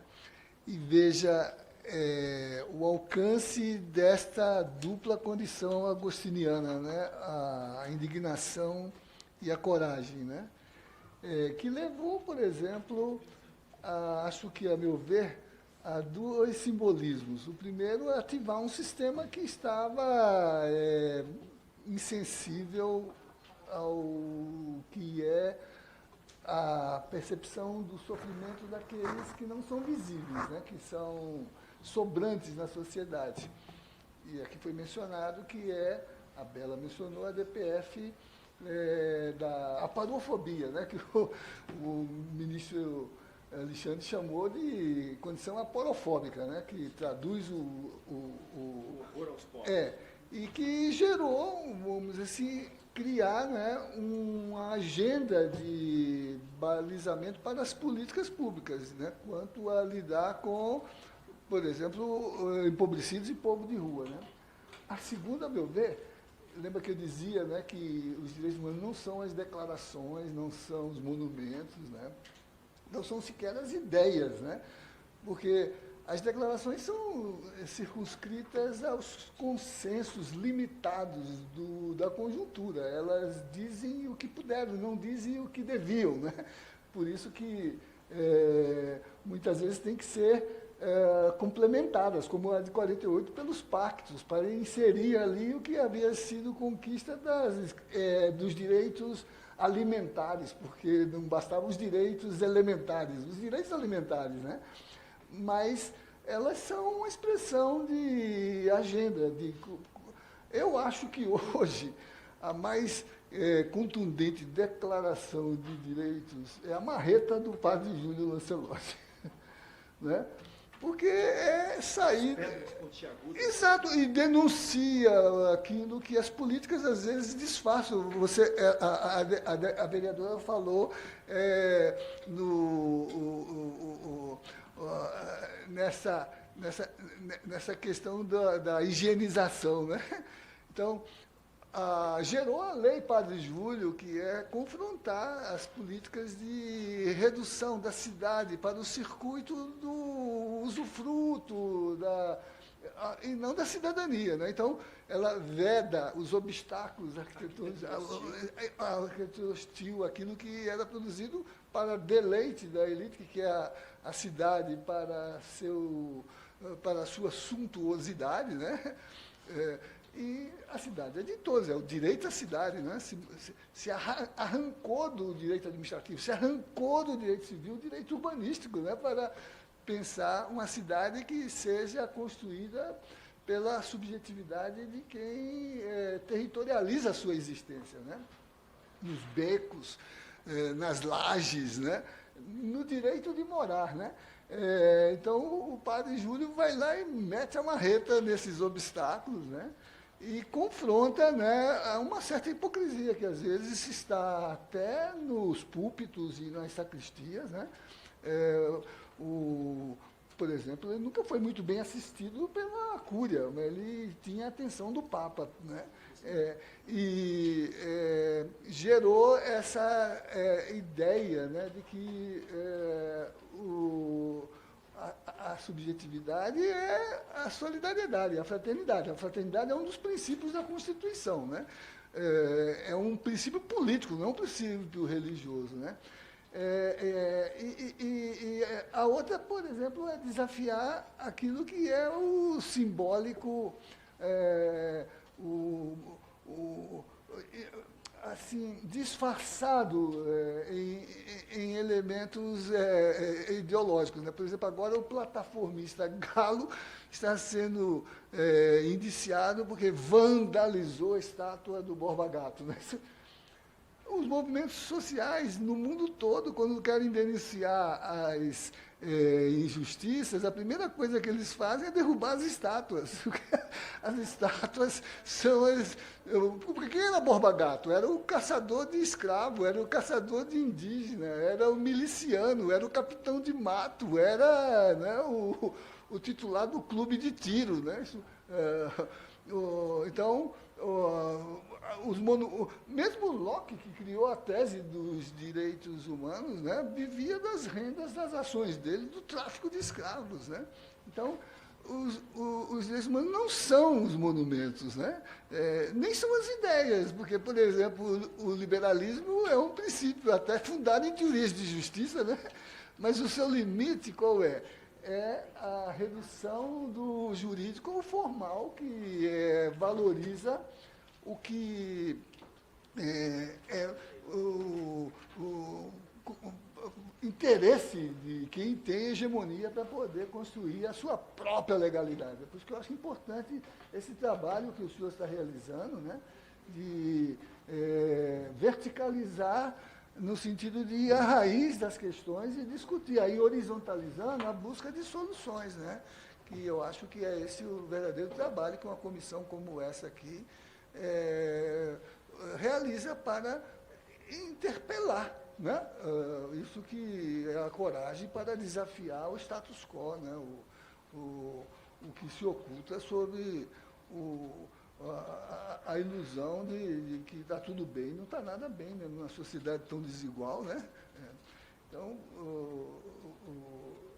eu acho que é bonito ouvir esses depoimentos e verificar que é possível, vamos dizer assim, refazer a agenda não só dos projetos de sociedade, mas a mediação que as institucionalidades realizam para poder concretizar esses fundamentos. Né? Como a gente está assistindo um pouco naquilo que é mais ético do ponto de vista da agenda das instituições. Né? Sandra? Quero dizer à deputada Linda que sou da comissão do Pena Justa de Goiânia. Estou lá, sim. Bela, desculpa, Bela, ela te chamou Linda. De deputada Linda. É Bela. Bela. É sinônimo, deu certo, deu certo. Estamos construindo o documento do Pena Justa, pensando nessa população de rua, que quando saem das unidades prisionais não tem para onde ir, vai para a rua, porque não pode sair de dentro do município, porque a tornozeleira monitorada lá, estamos construindo, pensando nisso, pensando em criar casa-abrigo, pensando em criar escritório social na saída dos complexos, porque não resolve ter o escritório social no centro da cidade, sendo que os reeducandos estão saindo das unidades prisionais, então estão muito longe. Então, estamos construindo o documento do Pena Justa Nacional com esse pensamento, dos escritórios sociais acessíveis. Era isso, deputada Bela. Muito bem, Sandra, que legal. Que boa a sua fala. Eu estava aqui lembrando que como é que a história vai se construindo, né? O vice-rei, no Rio de Janeiro, quando derruba, né, quando desinstala uma comunidade inteira de empobrecidos de um morro, e para fazer o aterro ali da região do Passeio, para que a elite pudesse passear, as pessoas ficaram desalojadas. Foi dada a essas pessoas duas opções. A primeira opção é a opção de ir em presas. E a segunda, olha, não eram criminosas, eram pessoas que tinham sido desmobilizadas as suas casas. A opção primeira é de serem presas. E a segunda opção de trabalhar para fazer o aterro com o morro que ia descer, em troca exclusivamente de comida. Depois que construiu o passeio público, essas pessoas ficaram onde? Eu escutei ontem de um membro do Ministério Público, se não me engano, do Ceará. Ele dizia assim: a pessoa, porque era usuária de droga, foi para a rua. E aí a outra pessoa porque foi para a rua, ficou usuário de droga. Então é causa e efeito, onde é que está a causa, onde é que está o efeito, né? Então, eu queria também, acho que a gente vai caminhar aqui para fazer a nossa conclusão, Nós tivemos cerca de 22 pessoas inscritas para o nosso seminário, muitas falaram, outras certamente tiveram algum entrevero, por motivos que a gente desconhece, alguns não entraram na nossa sala virtual para participar do debate, fizemos toda a relação com elas, mas essa foi a primeira tentativa que a Comissão de Direitos Humanos fez de reunir presidentes das comissões de direitos humanos das Assembleias Legislativas, das câmaras municipais.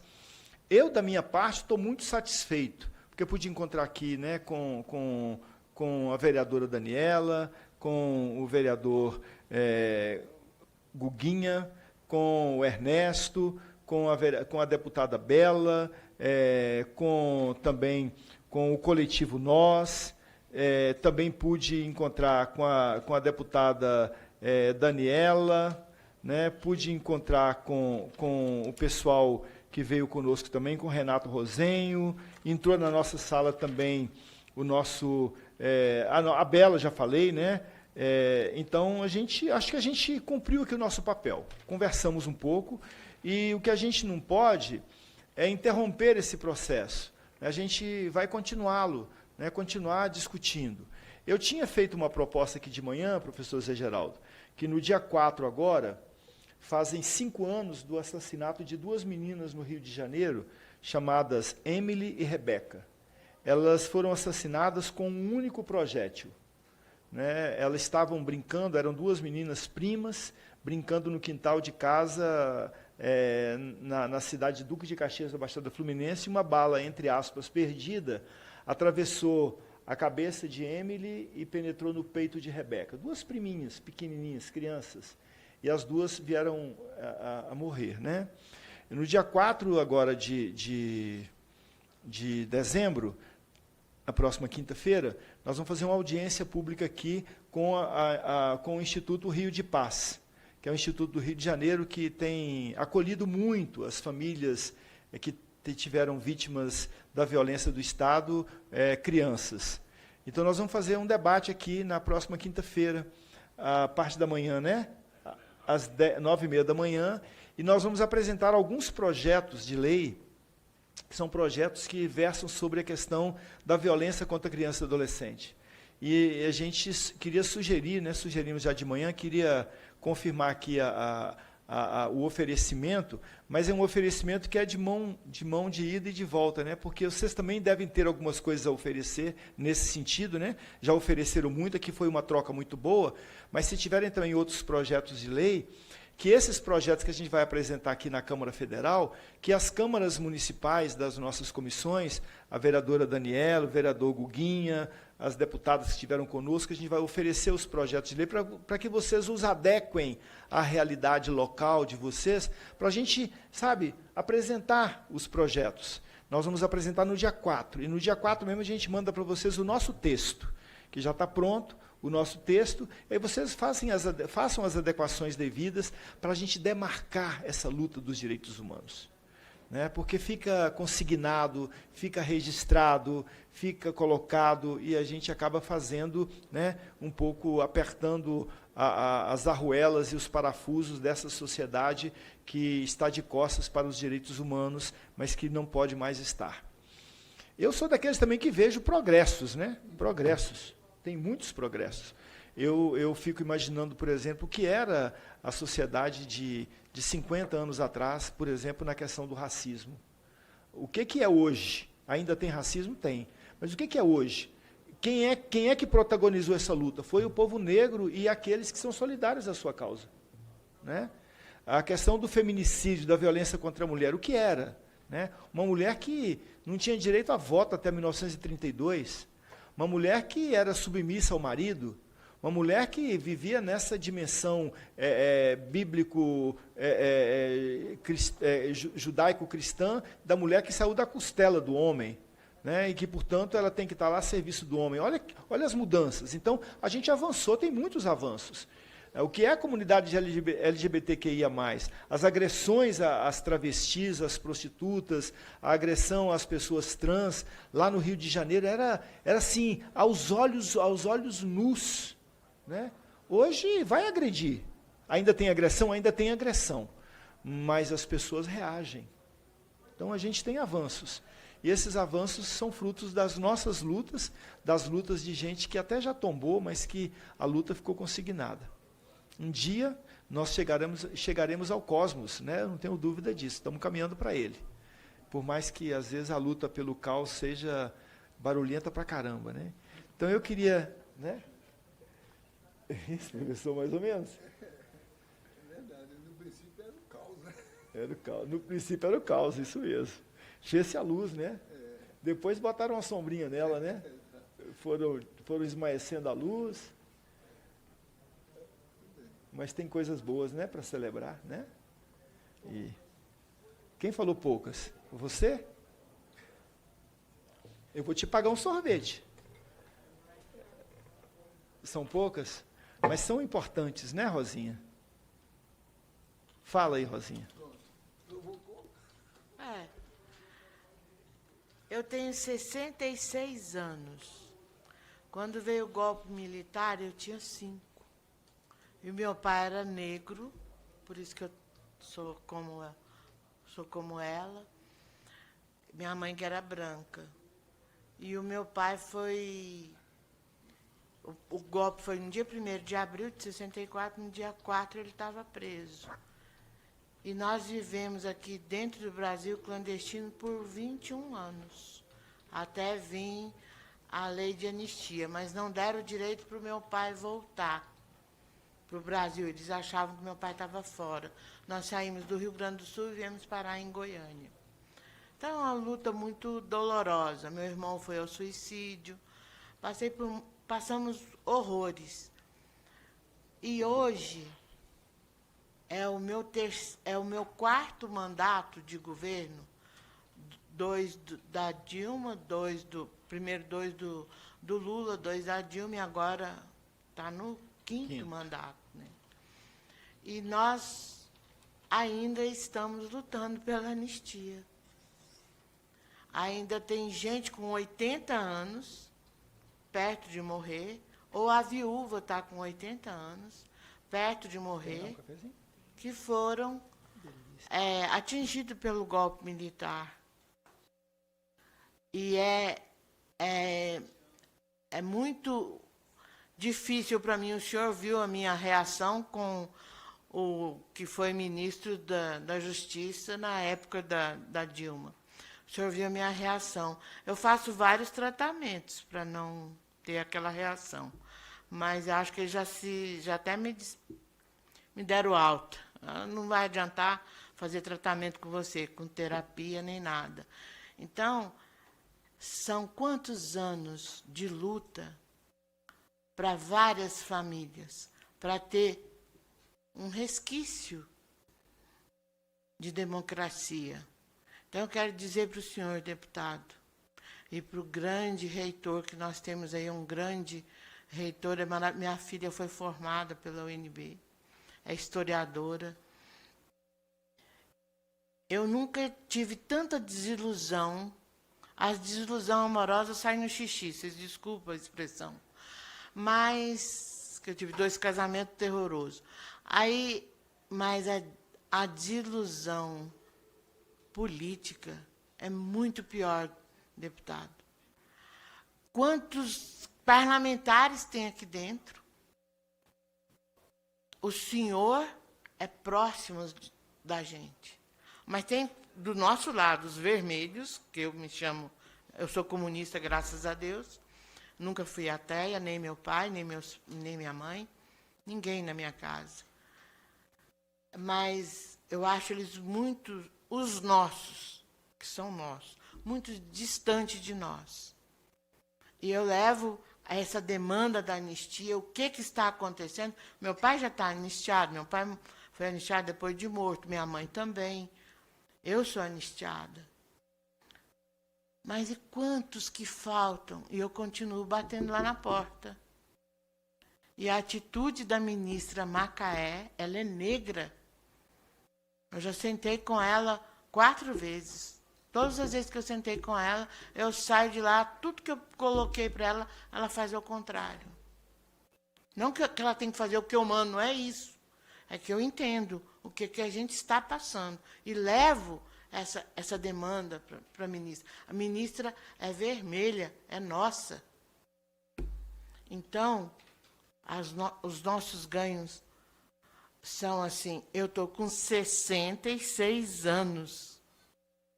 Meus 2 irmãos já se foram, eu estou com a minha irmã mais velha. E eu tenho 2 filhos.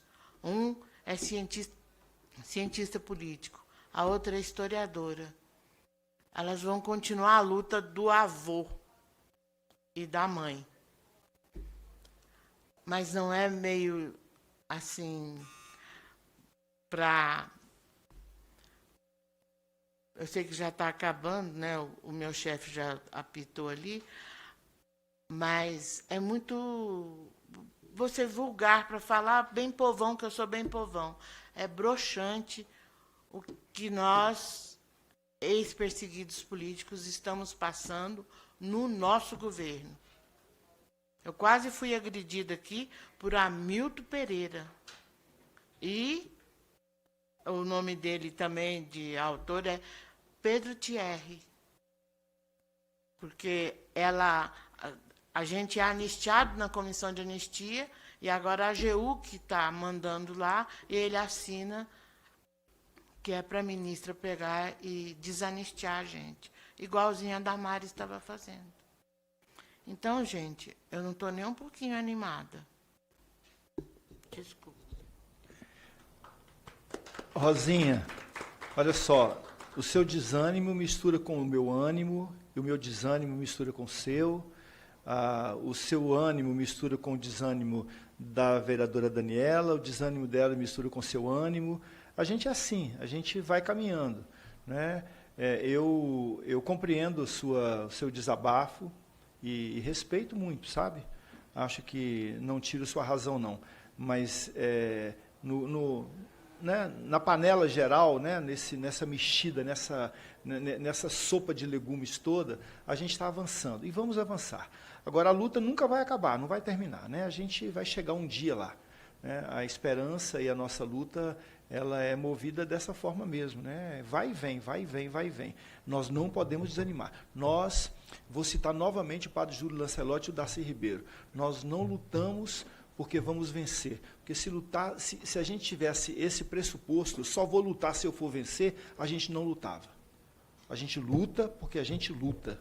A gente luta porque a gente luta. A gente luta porque a gente luta. Né? Queria colocar isso, mas eu compreendo você e você sabe o quanto que a gente é solidário. Nós vamos concluindo, pode? E depois da conclusão, eu quero convidar vocês todos para ir ali em cima na sala da comissão, para a gente tomar um cafezinho. Eu que fiz o café, eu que fiz o bolo, viu? Todo mundo convidado. E eu vou fazer uma leitura aqui, porque essa nossa comissão é muito bacana, sabe? Essa nossa comissão, eu estou aqui, a turma está trabalhando, sabe, professor? É muito bacana. E aí me chegaram aqui com um texto que foi produzido pela assessoria da comissão, não fui eu quem produzi, nem li, porque eu confio na escrita delas, que é um pouco uma tentativa de sintetizar o que a gente viveu. Vou fazer uma leitura e a gente conclui assim, pode ser? Não é texto meu não, tá? Foi a assessoria que fez. Encerramos essa audiência pública com o sentimento de que aqui se cumpriu um dos papéis mais nobres do Estado Democrático de Direito, ouvir para construir. Cada intervenção feita reforça a centralidade dos direitos humanos e das políticas públicas como instrumentos indispensáveis à dignidade. Foram palavras que não apenas denunciaram ausências, mas também apontaram caminhos, projetos, ações e esperanças. A senhora Sandra Martins nos alertou para a urgência de repensar os CAPs que adoecem a todos ao redor quando falham. Trouxe à luz o recorte racial que permanece invisibilizado nas estruturas de atendimento e reintegração. O vereador Guguinha, presidente do CDH de João Pessoa, trouxe ao debate a grave omissão do poder público no caso do cidadão conhecido como Vaqueirinho, vítima da falta de assistência em saúde mental. Ressaltou a necessidade urgente de atuação das comissões de direitos humanos na garantia e fiscalização das políticas públicas, especialmente na área de saúde mental. que a CDH de João Pessoa tem como missão atender a população mais vulnerável, assegurando uma saúde pública humanizada, com o objetivo de enfrentar a superlotação nos hospitais. Ao final, registrou que levará consigo a experiência e a relevância desse encontro nacional como inspiração para fortalecer a atuação local. Deputada Audilene Souza celebrou conquistas legislativas, como o Decreto 11.430, de 23, e a Lei Estadual 29.81, de 23, mostrando que é possível transformar dor em política pública e legislação em dignidade. A vereadora Daniela lembrou que as comissões de direitos humanos merecem visibilidade, estrutura e apoio, defendendo a transversalidade e o cofinanciamento de políticas para os mais vulneráveis. O senhor Ernesto Braga reforçou a importância de espaços como o Centro Marielle Franco e o Centro Rio África, que traduzem um compromisso concreto com a população negra. O professor José Geraldo resgatou o elo vital entre mobilização social e construção institucional de direitos, reafirmando que os frutos da luta aparecem, mesmo com o tempo, quando o diálogo é verdadeiro. A deputada Bela Gonçalves foi contundente ao mostrar que os direitos humanos são o alicerce da justiça social e que o abandono das políticas públicas para a população de rua e os impactos da mineração precisam estar no centro do debate. Por fim, o deputado Renato Rosseno apontou para o crescimento de violações como a homofobia e o racismo, chamando a responsabilidade, o monitoramento das sentenças internacionais e o compromisso com a vida das pessoas com HIV/AIDS. E, por fim, o coletivo Nós trouxe para nós a experiência própria de como se articula política pública coletivamente. A todos e todas, nosso agradecimento, nosso reconhecimento. Vocês não falaram apenas, foram ouvidos. E que esse espaço hoje tenha sido um espelho onde se refletiram coragens, denúncias, lutas e esperanças. Muitíssimo obrigado a todas e a todos.